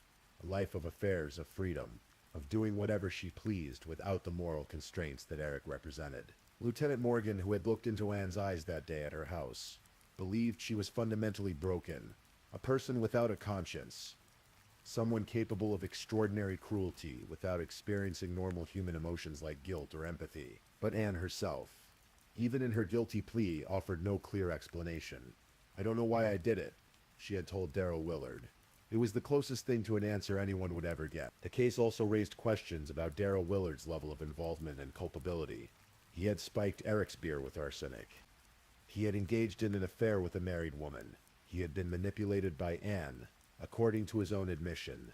But did he know Anne would finish what they started? Did he know she would go to the hospital and inject poison into Eric's IV? Yvette Willard insisted until the end that her husband didn't kill anyone, that he was a good man who made terrible mistakes. That Ann Miller had used him, manipulated him, and ultimately driven him to suicide. The truth likely lies somewhere in the complex middle ground of human nature and moral culpability. And what of Claire Miller? The daughter who would grow up without her father. She was barely a year old when Eric died. She would have no memories of him, no memories of the man who held her with such love and wonder, no memories of the father who told his mother that having a daughter had taught him the depth of a parent's love. Claire's childhood would be marked by the knowledge that her mother had murdered her father, that Ann Miller had robbed her of the one person who would have loved her unconditionally, who would have supported her dreams, who would have been there for every milestone and every moment. It is a tragedy within a tragedy. The murder of Eric Miller stands as a reminder that evil does not always announce itself with fanfare. Sometimes it wears a friendly face. Sometimes it goes bowling with you. Sometimes it sleeps beside you at night and whispers that it loves you. Eric Miller dedicated his short life to helping others, to finding cures for children born with a disease they didn't choose, to making the world a better place through patience, intelligence, and compassion. He was a son who made his parents proud, a brother who was loved by his siblings, a friend who was remembered with fondness, a husband who, until the very end, believed in the goodness of the woman he married, and a father who never got to see his daughter grow up. His murder was not quick. It was not merciful. It was slow, calculated, and cruel. Ann Miller poisoned him over a period of months, watching him suffer, rushing him to hospitals, playing the concerned wife while she was the one causing his agony. And when arsenic in his food and drink didn't kill him quickly enough, she walked into his hospital room and finished the job herself. Justice, such as it was, came eventually, but no prison sentence could return Eric Miller to his family. No guilty plea could erase the pain his parents felt every time they thought of their son dying in that hospital bed. No courtroom drama could give Claire her father back. In the end, the case of Eric Miller is a story about the dark side of human nature, about the capacity for betrayal, about the price of trust misplaced, and about the slow, patient work of one detective who refused to let a killer go free. Lieutenant Chris Morgan said the case gave him sleepless nights, that it got under his skin, that he couldn't let it go even as he approached retirement. For 4 years, he pursued justice for a man he never met, a man whose only crime was loving the wrong person. And in the end, Morgan succeeded. Ann Miller Cons went to prison. The truth came out. Justice delayed but not denied was served, but Eric Miller is still dead. His daughter still grew up without him, and somewhere in North Carolina, his parents still feel the absence of their son every single day. Please, I'm just putting it out there. If you're still awake and listening, drop a comment. Let me know where you're tuning in from, the time in your part of the world, or just say something to let me know you're still with me. And of course, if you haven't already, like this video and subscribe so you don't miss the next true crime story for sleep. Now, let's move on to our fourth story.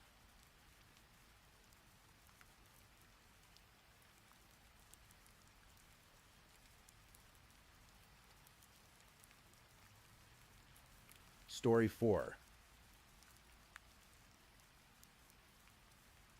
In the summer of 2018, James and Michelle Butler made a decision that many people only dream about. They decided to rent out their home in Romney, New Hampshire, pack up their lives into a recreational vehicle, and travel across America. James was 48 years old.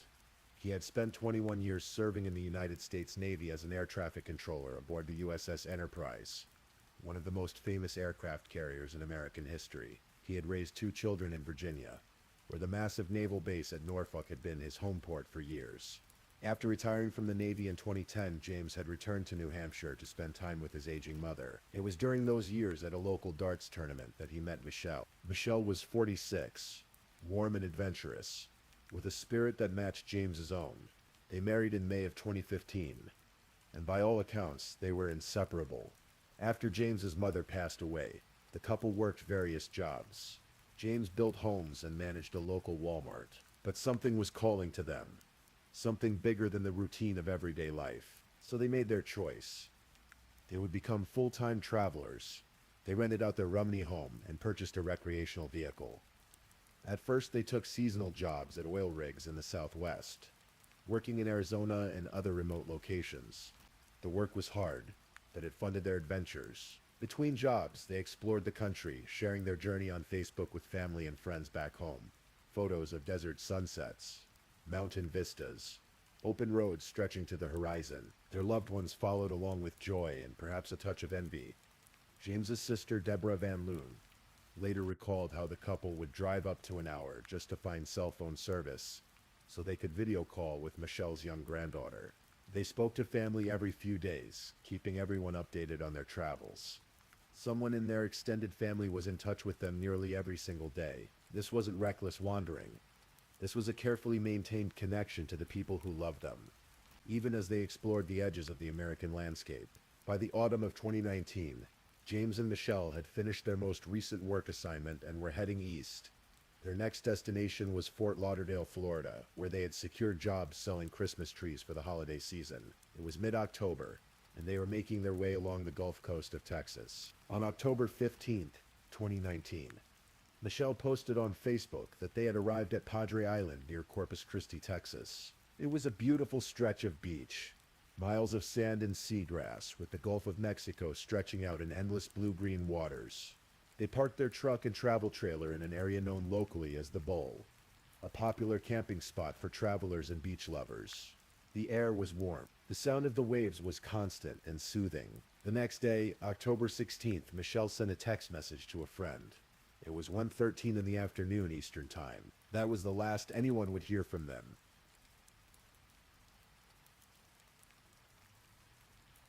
When you're close to someone, you develop rhythms, patterns of communication that become as natural as breathing.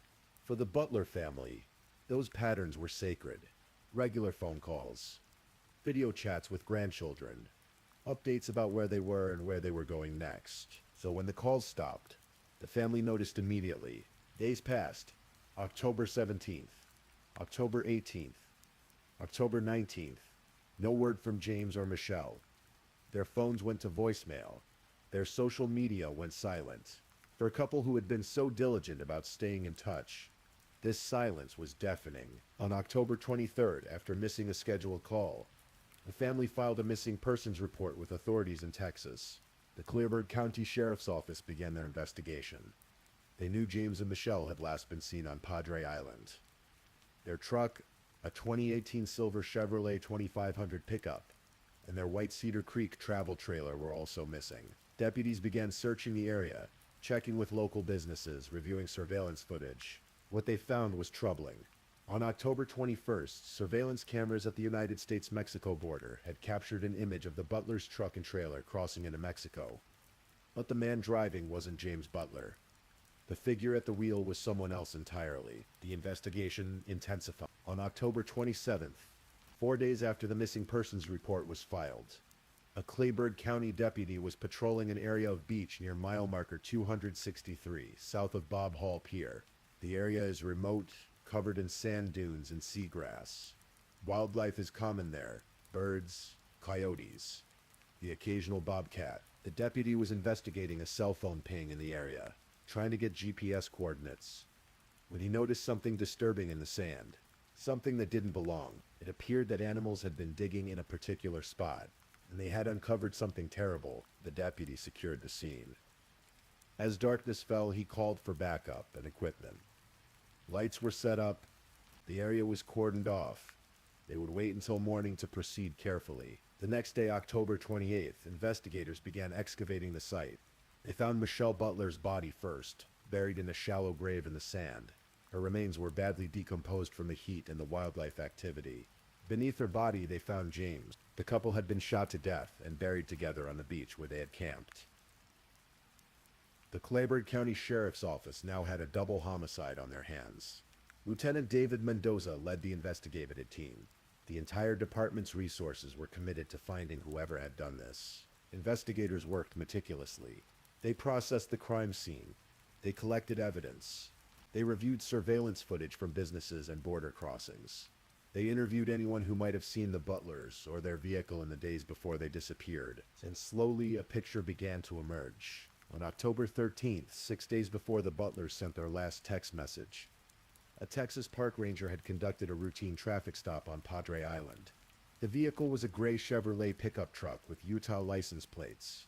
The driver was a man who wasn't wearing his seatbelt. The ranger gave him a warning citation and let him go. The driver's name was Adam Curtis Williams. Williams was 33 years old, originally from Logan, Utah.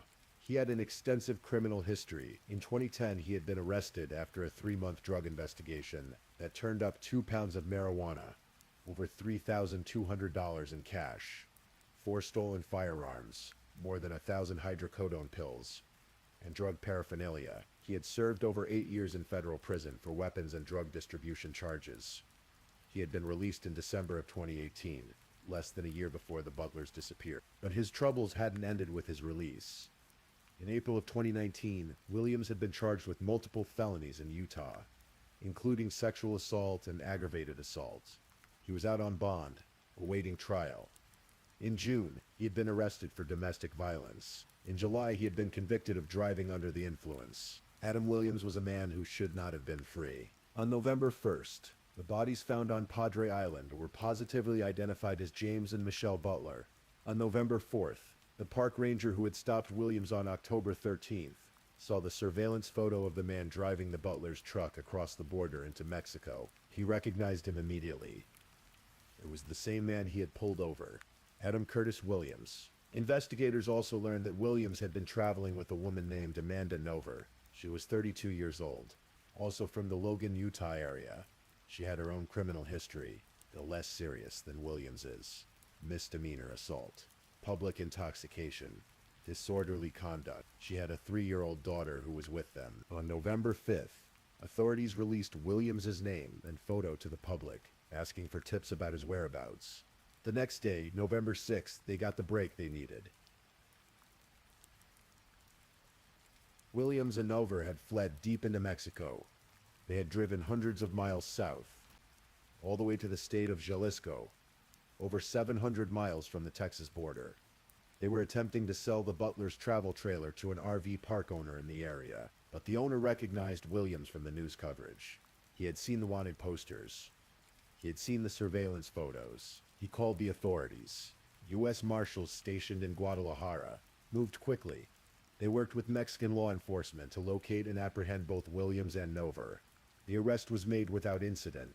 Nover's 3-year-old daughter was with them and was safely taken into custody to be returned to family. Williams and Nover were extradited back to the United States.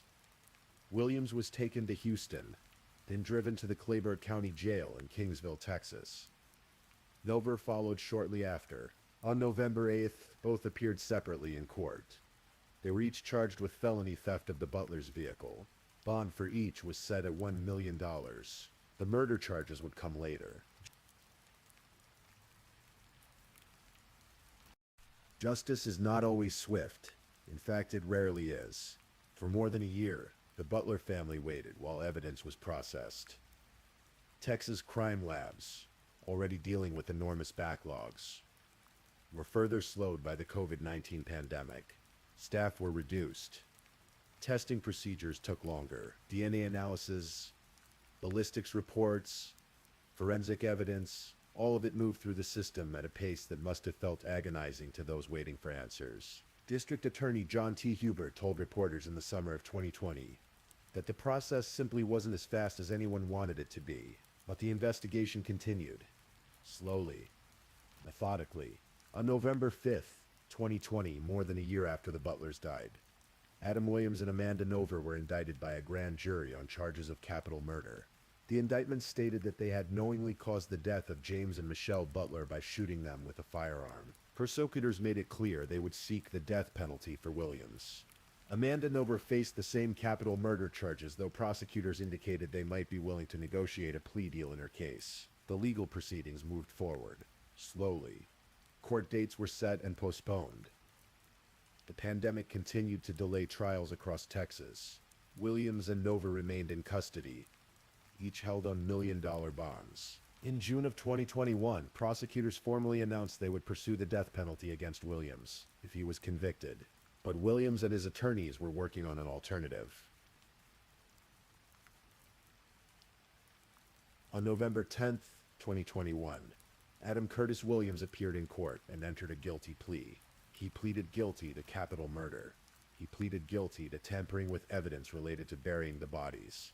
He pleaded guilty to unlawful use of a firearm. He pleaded guilty to theft. In exchange for his guilty plea, prosecutors agreed to take the death penalty off the table. Williams was sentenced to life in prison without the possibility of parole. His sentences for the other charges, also life sentences for the first-degree felonies of theft and tampering with evidence, plus 20 years for the firearm charge, would run concurrently. He would never leave prison. 3 months later, on February 15th, 2022, Amanda Nova appeared before Judge Jack Polcher via video conference from the Cleburne County Jail. She pleaded guilty to murder, a lesser charge than capital murder. She also pleaded guilty to tampering with evidence, being a felon in possession of a firearm, and theft. As part of her plea agreement, Nova was sentenced to 20 years in prison. She received 10 years for each of the other charges, but because the sentences would run concurrently, she would serve 20 years total. The plea deals meant the full details of what happened to James and Michelle Butler that day in October 2019 would never be fully aired in a public trial, but prosecutors stated that Williams and Nova had shot the couple during what they described as a criminal transaction. The evidence suggested that Williams, desperate and facing serious criminal charges back in Utah, had targeted the Butlers for their vehicle and trailer. He needed a way to flee to Mexico, and James and Michelle had exactly what he needed. It's unclear if the Butlers realized they were in danger. Did Williams approach them under some pretense? Did he pretend to be a fellow traveler in need? We may never know the exact circumstances. What we do know is that sometime between October 16th and October 19th, Williams shot both James and Michelle Butler. With Nova's help, he buried their bodies in a shallow grave on the beach where they had been camping. He took their truck, their trailer, and their belongings, including a lawnmower worth nearly $30,000 that was stored in the trailer. On October 21st, Williams drove the Butlers' truck across the border into Mexico, towing their trailer behind him. Amanda Nova was in the passenger seat. Her 3-year-old daughter was with them. By the time the Butlers' bodies were discovered on October 27th, Williams and Nova were already hundreds of miles into Mexico, attempting to start a new life with stolen property and blood on their hands.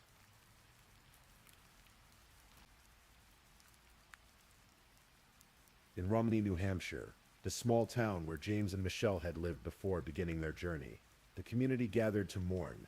A vigil was held on the town common.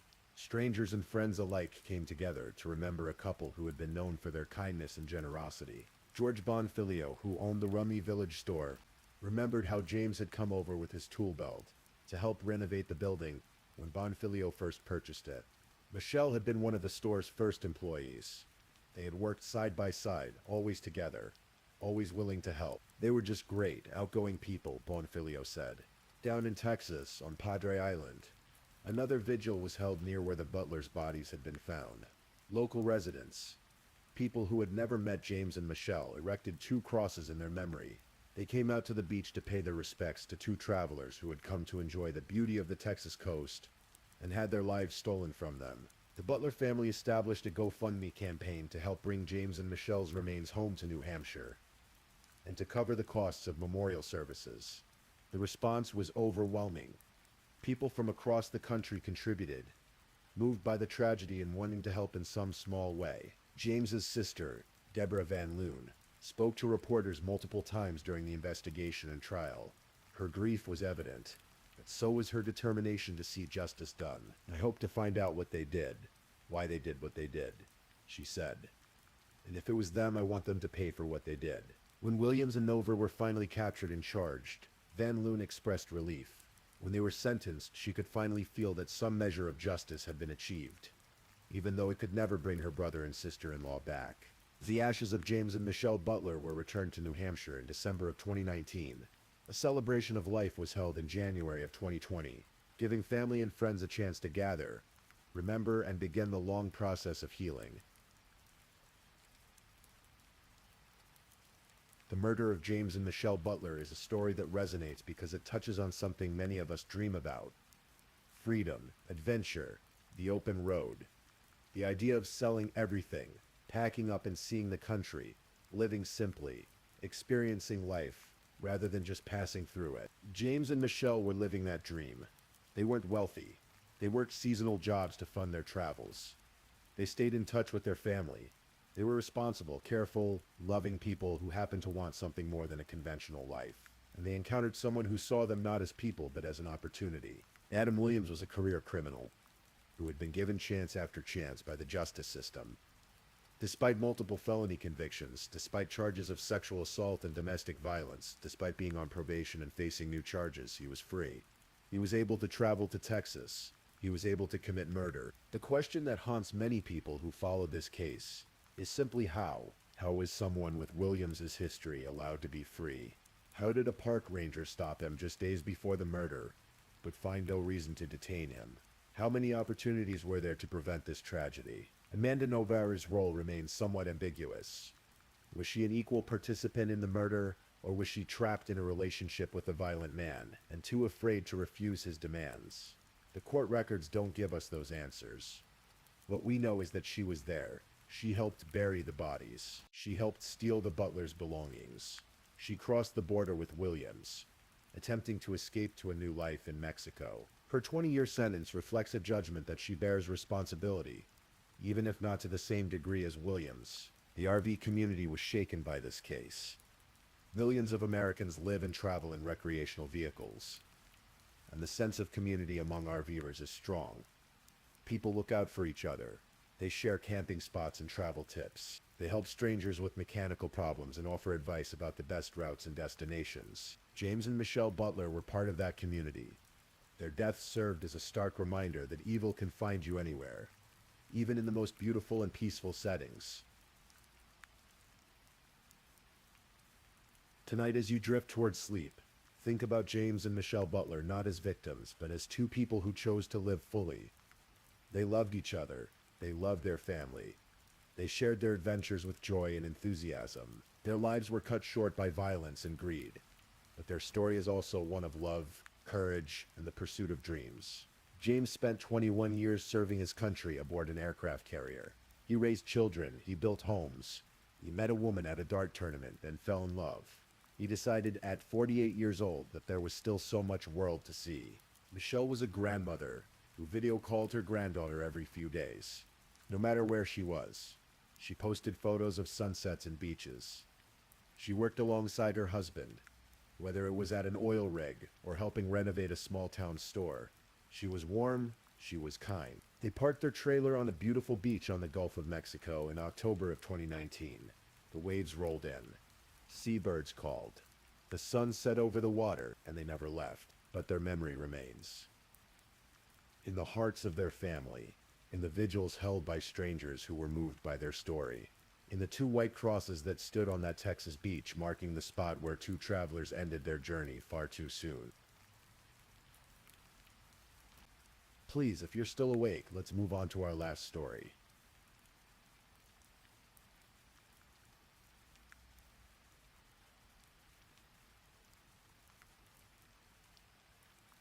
Story 5. Tonight we're going to explore a story that unfolded between two continents in the quiet suburbs of Melbourne, Australia. It's a story about trust, betrayal, and the darkest corners of the human heart. But told here, in this gentle space, it becomes something different. A meditation on the mysteries we carry, the secrets we keep, and the truth that eventually surfaces. Our story begins not in Australia, but in India, in the lush green state of Kerala, in a small village called Karavalur near Punalur in Kollam district. Picture a village church, the Bethel Marsama Church. Sunday mornings filled with hymns, young voices rising together in harmony. Among those voices was a young man named Sam Abraham. Sam had a gift for singing, a warmth in his voice that drew people in. He was gentle, soft-spoken, deeply religious. The kind of person who led the choir not through authority, but through genuine love for the music and the community. In that same choir was a girl named Sophia. She was his neighbor, someone he'd known his entire life. Their families knew each other well. Every Sunday they sang together. Every Sunday their voices blended in the sacred space of that church. Childhood friendship has a particular quality to it. Innocent, uncomplicated.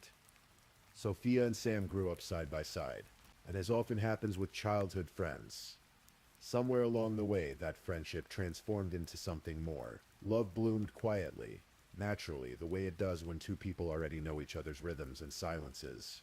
By the time they reached college in Katayam, Sam and Sophia were in love. Sam spoke to his father first, then Sophia spoke to Sam's parents. It seemed inevitable, natural. Both families approved. Sophia's father was a retired defense officer. Sam's parents, Samuel and Leo Lama, welcomed Sophia like the daughter they never had. She called them Mummy and Papa. She was warm, affectionate, the picture of a devoted daughter-in-law. They married in 2008. Sam was working in Dubai at the time, employed by a money exchange company. Life seemed to be unfolding exactly as it should. But there was something Sam didn't know. Something hidden beneath the surface of this perfect story. Sophia had another connection, another person from college, a man named Arun Kamalasenan from Palaka district, an instrumentation engineer. While Sophia was falling in love with Sam, she was also developing feelings for Arun. Even after marriage, she kept in touch with Arun. The connection never quite severed. Let your breathing deepen. Let your body sink further into rest. In 2013, Sophia's sister Sonia was already living in Melbourne, working as a nurse. She helped Sophia secure a position there. Sophia moved first. Melbourne, a sprawling city on Australia's southeastern coast. A place of opportunity, of new beginnings. Sam joined her later that same year, finding work in Melbourne. They had a son by then, a little boy who was the center of their world. The family settled in Epping, a suburb in Melbourne's north. A 3-bedroom house. A quiet street. They continued what they'd always done. They sang in the choir at a local Meyer Toma church. Devotional songs. Sam's voice, still warm and inviting. Sophia beside him. Life in Melbourne seemed good, but Melbourne held something else. Someone else. In July of 2013, Arun Kamalasenan arrived in Melbourne on a student visa. He came alone. His wife and son remained in India. He claimed to be pursuing studies, but the real reason he came became clear soon enough. He had come for Sophia. They reconnected. The old feelings apparently had never disappeared. They began meeting secretly. While Sam worked, while their son played, Sophia and Arun were building something in the shadows. They kept a diary. They called it the Upward Diary after the word printed on its cheap cover, a $3 notebook that would later become evidence of their secret world. They wrote in it in 3 languages: English, Hindi, Malay, as if multiple languages could somehow keep their secrets safer. Sophia's entries were filled with longing. In January of 2013, she wrote, "We never know why we like someone more than others. Days later, I feel to hug you and comfort you. Then, I'm waiting for you." In February, she wrote in Hindi or Malay, "I wish to sleep in your arms. I want to be yours, but you are not mine." Arun's entries matched her intensity. He wrote, "I am sure that one day she will be mine. It's life or next." He wrote, "She's the best match for me and always." On July 9th, 2013, just 2 days after arriving in Australia, Arun made a digital note, "Met my love for first time in Melbourne after 7 months." The affair had begun in earnest, and with it a darker conversation. Sophia wrote, "Planning is always needed in what we do. An idea without a plan is no more than a dream." She wrote, "You make me do bad things. Why am I so cruel?" By 2015, Sam was beginning to notice changes. Sophia's behavior shifted. She was distant, evasive about where she'd been, who she'd seen. They argued frequently. Sam questioned her. She gave no clear answers. But Sam didn't suspect the full truth. Perhaps he thought Sophia was just spending time with an old college friend. Perhaps he trusted her too much to imagine anything worse. In July of 2015, something happened that should have been a clear warning. Sam was at Lober train station, getting into his car. He didn't notice that someone was already inside, hidden in the footwell, waiting. As Sam settled into the driver's seat, the figure emerged. A man wearing a balaclava, his face completely covered. In his hand, a knife. The man lunged at Sam, stabbing wildly. Sam fought back. He managed to partially unmask his attacker. The man fled. When police examined the car, they found cable ties, material scraps, handcuffs. This had been planned. This was meant to be more than a simple robbery. Sam survived. He went to the hospital with injuries to his neck, temple, and cheek. He filed a police report, but he said he didn't recognize the attacker. Did he truly not recognize him, or was he protecting someone? Hoping against hope that his marriage could survive, Sam returned home to recover. Sophia was there, concerned, caring, playing the role of worried wife. Police investigated but found no leads. The case went cold, but Sam knew something now. Something had fundamentally changed. He was afraid. In October of 2015, Sam took his family back to Kerala for a visit, 2 weeks with their families. For Sam's parents, it was a joyful reunion, but Sam seemed troubled. He pulled relatives aside.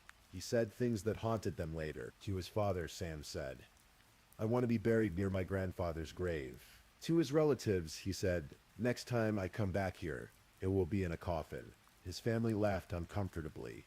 They thought he was being dramatic. Surely he didn't mean it. Surely he was just stressed about work, about life in a foreign country. On October 11th, 2015, Sam, Sophia, and their son left Kerala. They flew back to Melbourne, back to their house in Epping, back to their life. Sam's parents watched them go. They had no idea they would never see their son alive again. October 13th, 2015. Evening in Epping. The family was home. Their son, now 6 years old, was there. Sam, Sophia, and the boy had dinner together. Sophia made an avocado milkshake. She gave it to Sam and their son. She drank one herself.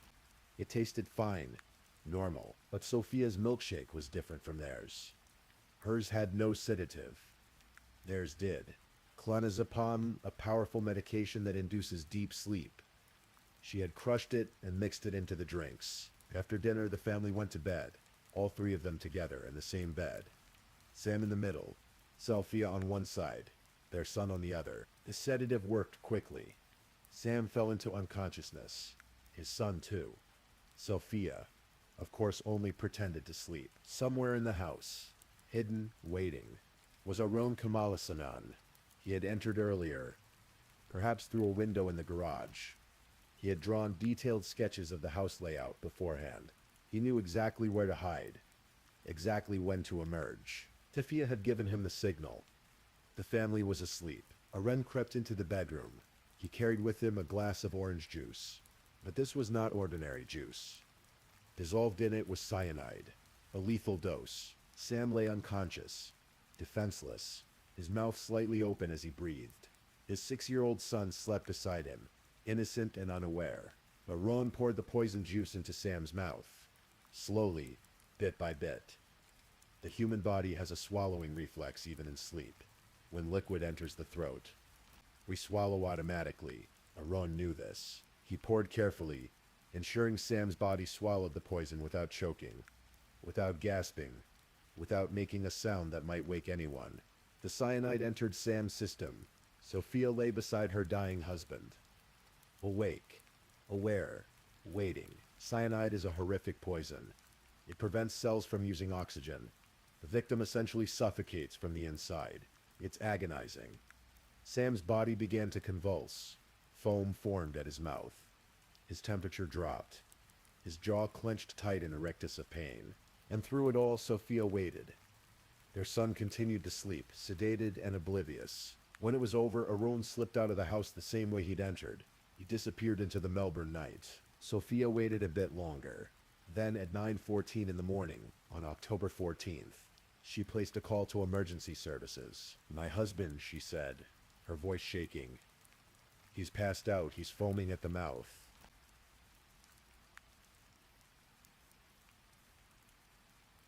Paramedics arrived at 9:27. They found Sam Abraham in bed, cold, stiff, foam around his mouth, his jaw locked shut. They attempted CPR. They tried everything, but Sam had been dead for hours. Sophia screamed. She called her sister Sonia, who rushed over. She called a friend. She wept. She held their son, who was waking up now, confused and frightened. The paramedics saw no obvious signs of foul play. A young man, 33 years old, apparently dead of sudden cardiac arrest. Tragic, but it happened. Sam was declared dead. The initial assumption was a heart attack. Sophia played her role perfectly. She called Sam's parents in Kerala, her voice breaking with grief. She called relatives. Everyone offered condolences. Everyone rushed to comfort her. 3 days later, on October 15th, Sam's body was prepared for transport. Sophia wanted him buried in Kerala, she said, at home where he belonged. His parents agreed, grateful that their son would rest in familiar soil. On October 18th, Sam Abraham's body arrived in Kerala. The funeral was held. He was buried behind his family home, near his grandfather's grave, exactly where he'd asked to be laid to rest. Sophia stood at the funeral, dressed in mourning clothes, tears streaming down her face. She hugged Sam's parents. She comforted their son. She was the picture of a devastated widow. The community rallied around her. The Malayali diaspora in Melbourne even raised about 30,000 Australian dollars to help the grieving family. Everyone believed Sophia was a victim of cruel fate. A young widow with a small child, trying to navigate an impossible loss. After the funeral, Sophia returned to Melbourne with her son. She moved to a different apartment in the same area. She continued to call Sam's parents every Saturday, her voice still heavy with grief. They talked about their grandson. They tried to comfort each other, but something was happening behind the scenes. Something Sophia didn't know about. Dr. Michael Burke of the Victorian Institute of Forensic Medicine performed the autopsy on Sam Abraham. He was thorough, methodical, and what he found didn't match the story of a heart attack. Sam's stomach contents showed something unexpected. Cyanide, a significant amount, in his blood, in his liver. The cause of death was clear. Cyanide poisoning. There was also something else. Traces of a sedative in his system. Clonazepam. Dr. Burke documented everything. Sent his report to Victoria Police, and the police made a decision. A crucial strategic decision. They didn't tell Sophia. They didn't reveal what they'd found. They let her believe she'd gotten away with it. They let her think Sam's death would remain classified as natural causes. And then they watched. They obtained warrants. They began monitoring Sophia's phone calls. They followed her. 6 surveillance officers were assigned to track her movements. For months they watched, and slowly Sophia's mask began to slip. At first Sophia was careful. She maintained the grieving widow act. But as weeks passed, as no one questioned Sam's death, as the police seemed satisfied with the heart attack explanation, she grew bolder. She began meeting Arun, openly now. They went to lunch together in the CBD. They shopped for groceries. They ran errands like a normal couple. The surveillance officers photographed everything. In January of 2014, police discovered Sophia and Arun had opened a joint bank account at Melbourne Commonwealth Bank. They were pooling their money, planning a future together. Sophia transferred Sam's car registration into Arun's name. She used Arun's address when sending money back to Kerala. The police recorded their phone calls, over 6,000 conversations, 100 hours of audio. They had translators convert the Malayalam conversations to English. The diary was recovered. The upward diary with its passionate, incriminating entries. And then police did something brilliant. They sent in an undercover officer, someone to befriend Arun, to gain his confidence, to get him talking. It worked. In a recorded conversation, Arun spoke freely. "I took that guy off," he said. "I went there with the powder, sleeping pills, and I gave it." He described hiding in the house, drugging the entire family, including Sophia and the child. waiting until everyone was unconscious, then forcing the cyanide-laced juice into Sam's mouth. He said he'd planned it all, that Sophia hadn't known, that he'd done it to free her, but the evidence told a different story. Sophia's diary entries, her planning notes. Planning is always needed in what we do. The joint bank account, the car transfer, the way she'd lied about Sam's cause of death, the way she'd brought his body back to Kerala and buried him quickly, before too many questions could be asked. On August 12, 2016, nearly 10 months after Sam's death, police made their move. Sophia and Arun were arrested. When the remand order was read in court, they stood expressionless. Sophia dressed neatly, her shoulder-length dark hair down, a large necklace around her neck. At one point, she put her face in her hands. Her family sat in the courtroom, visibly distressed. Arun stood in silence, processing what was happening. The investigation was complete. Now came the trial.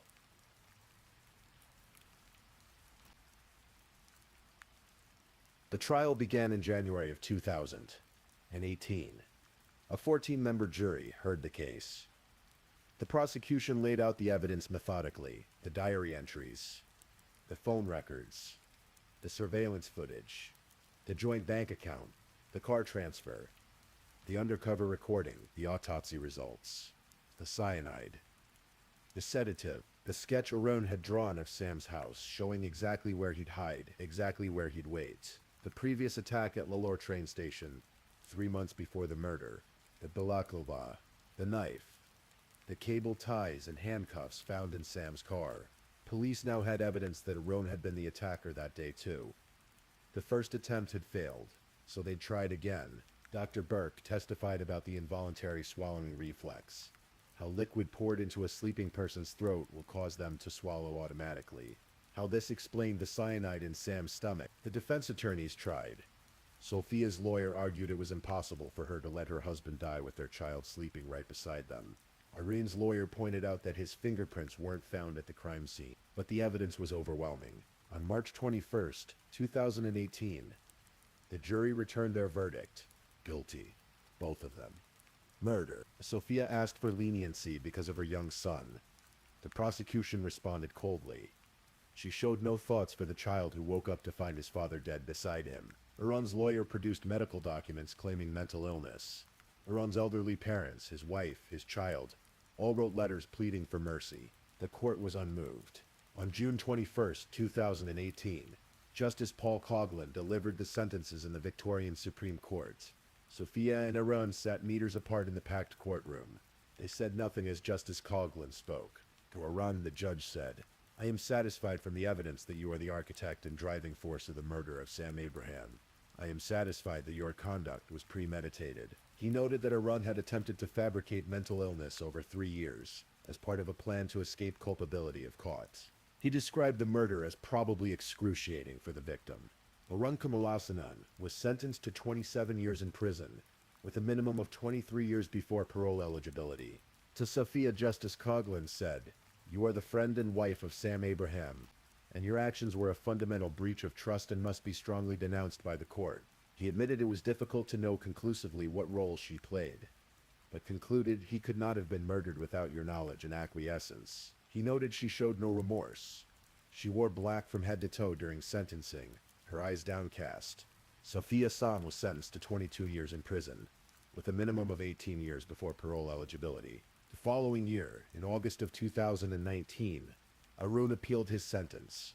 The Supreme Court of Victoria found it disproportionate compared to Sophia's sentence.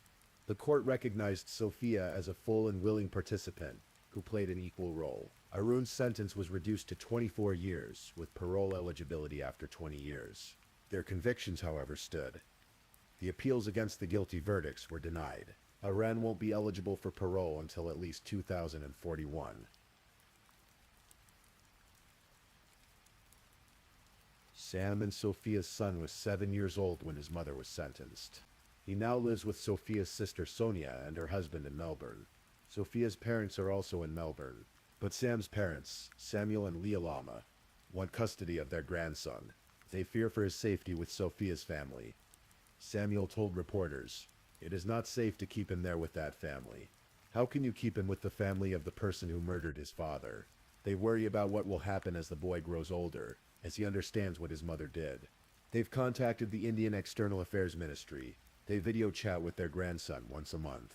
But Samuel says the boy doesn't speak much, surrounded as he is by Sophia's family. Samuel told reporters he believes Sophia's mother knew everything, that the family is convinced Sophia and Aaron are innocent, that the case was fabricated. The case attracted massive media attention across India and Australia. The Malaya community was shocked. The betrayal felt personal. Everyone had known the family. Many had contributed to the fundraiser for Sophia after Sam's death, only to learn later they'd been supporting a murderer. Sam's parents still remember Sophia as the girl who called them Mommy and Papa, the girl who sang in the choir beside their son, the girl they welcomed as a daughter. "We knew this girl right from childhood," Samuel said. "She was loving and polite. She used to call us regularly until a few days before she was arrested." The disbelief remains. How could the girl they raised as a daughter commit such a betrayal? And Sam's final words haunt them. "Next time I come back here, it will be in a coffin." He knew. Somehow he knew. But he couldn't save himself. And so ends the story of Sam Abraham, a man who loved to sing, who led his church choir with warmth and gentleness, who trusted the woman he'd known since childhood, who forgave her once when he discovered her affair, hoping their marriage could be saved. A man who died in his own bed, poisoned by his wife and her lover, with his 6-year-old son sleeping beside him. The case reminds us that the most dangerous betrayals come from those we trust most deeply. That evil doesn't always look like evil. Sometimes it looks like the neighbor we grew up with, the voice singing beside us in the choir. But it also reminds us that the truth has a way of surfacing, that justice, though slow, can eventually arrive. Sam Abraham was 33 years old when he died. His son is now a teenager, growing up without his father, without his mother, caught between two families forever divided by an unforgivable act. As you drift towards sleep tonight, let this story remind you of the precious nature of trust, of the weight of our choices, of the echoes our actions create, rippling forward through time, touching lives we may never see. Thank you for listening to tonight's true crime story. Rest peacefully knowing that another story awaits you next time, ready to accompany you on another journey toward restorative sleep.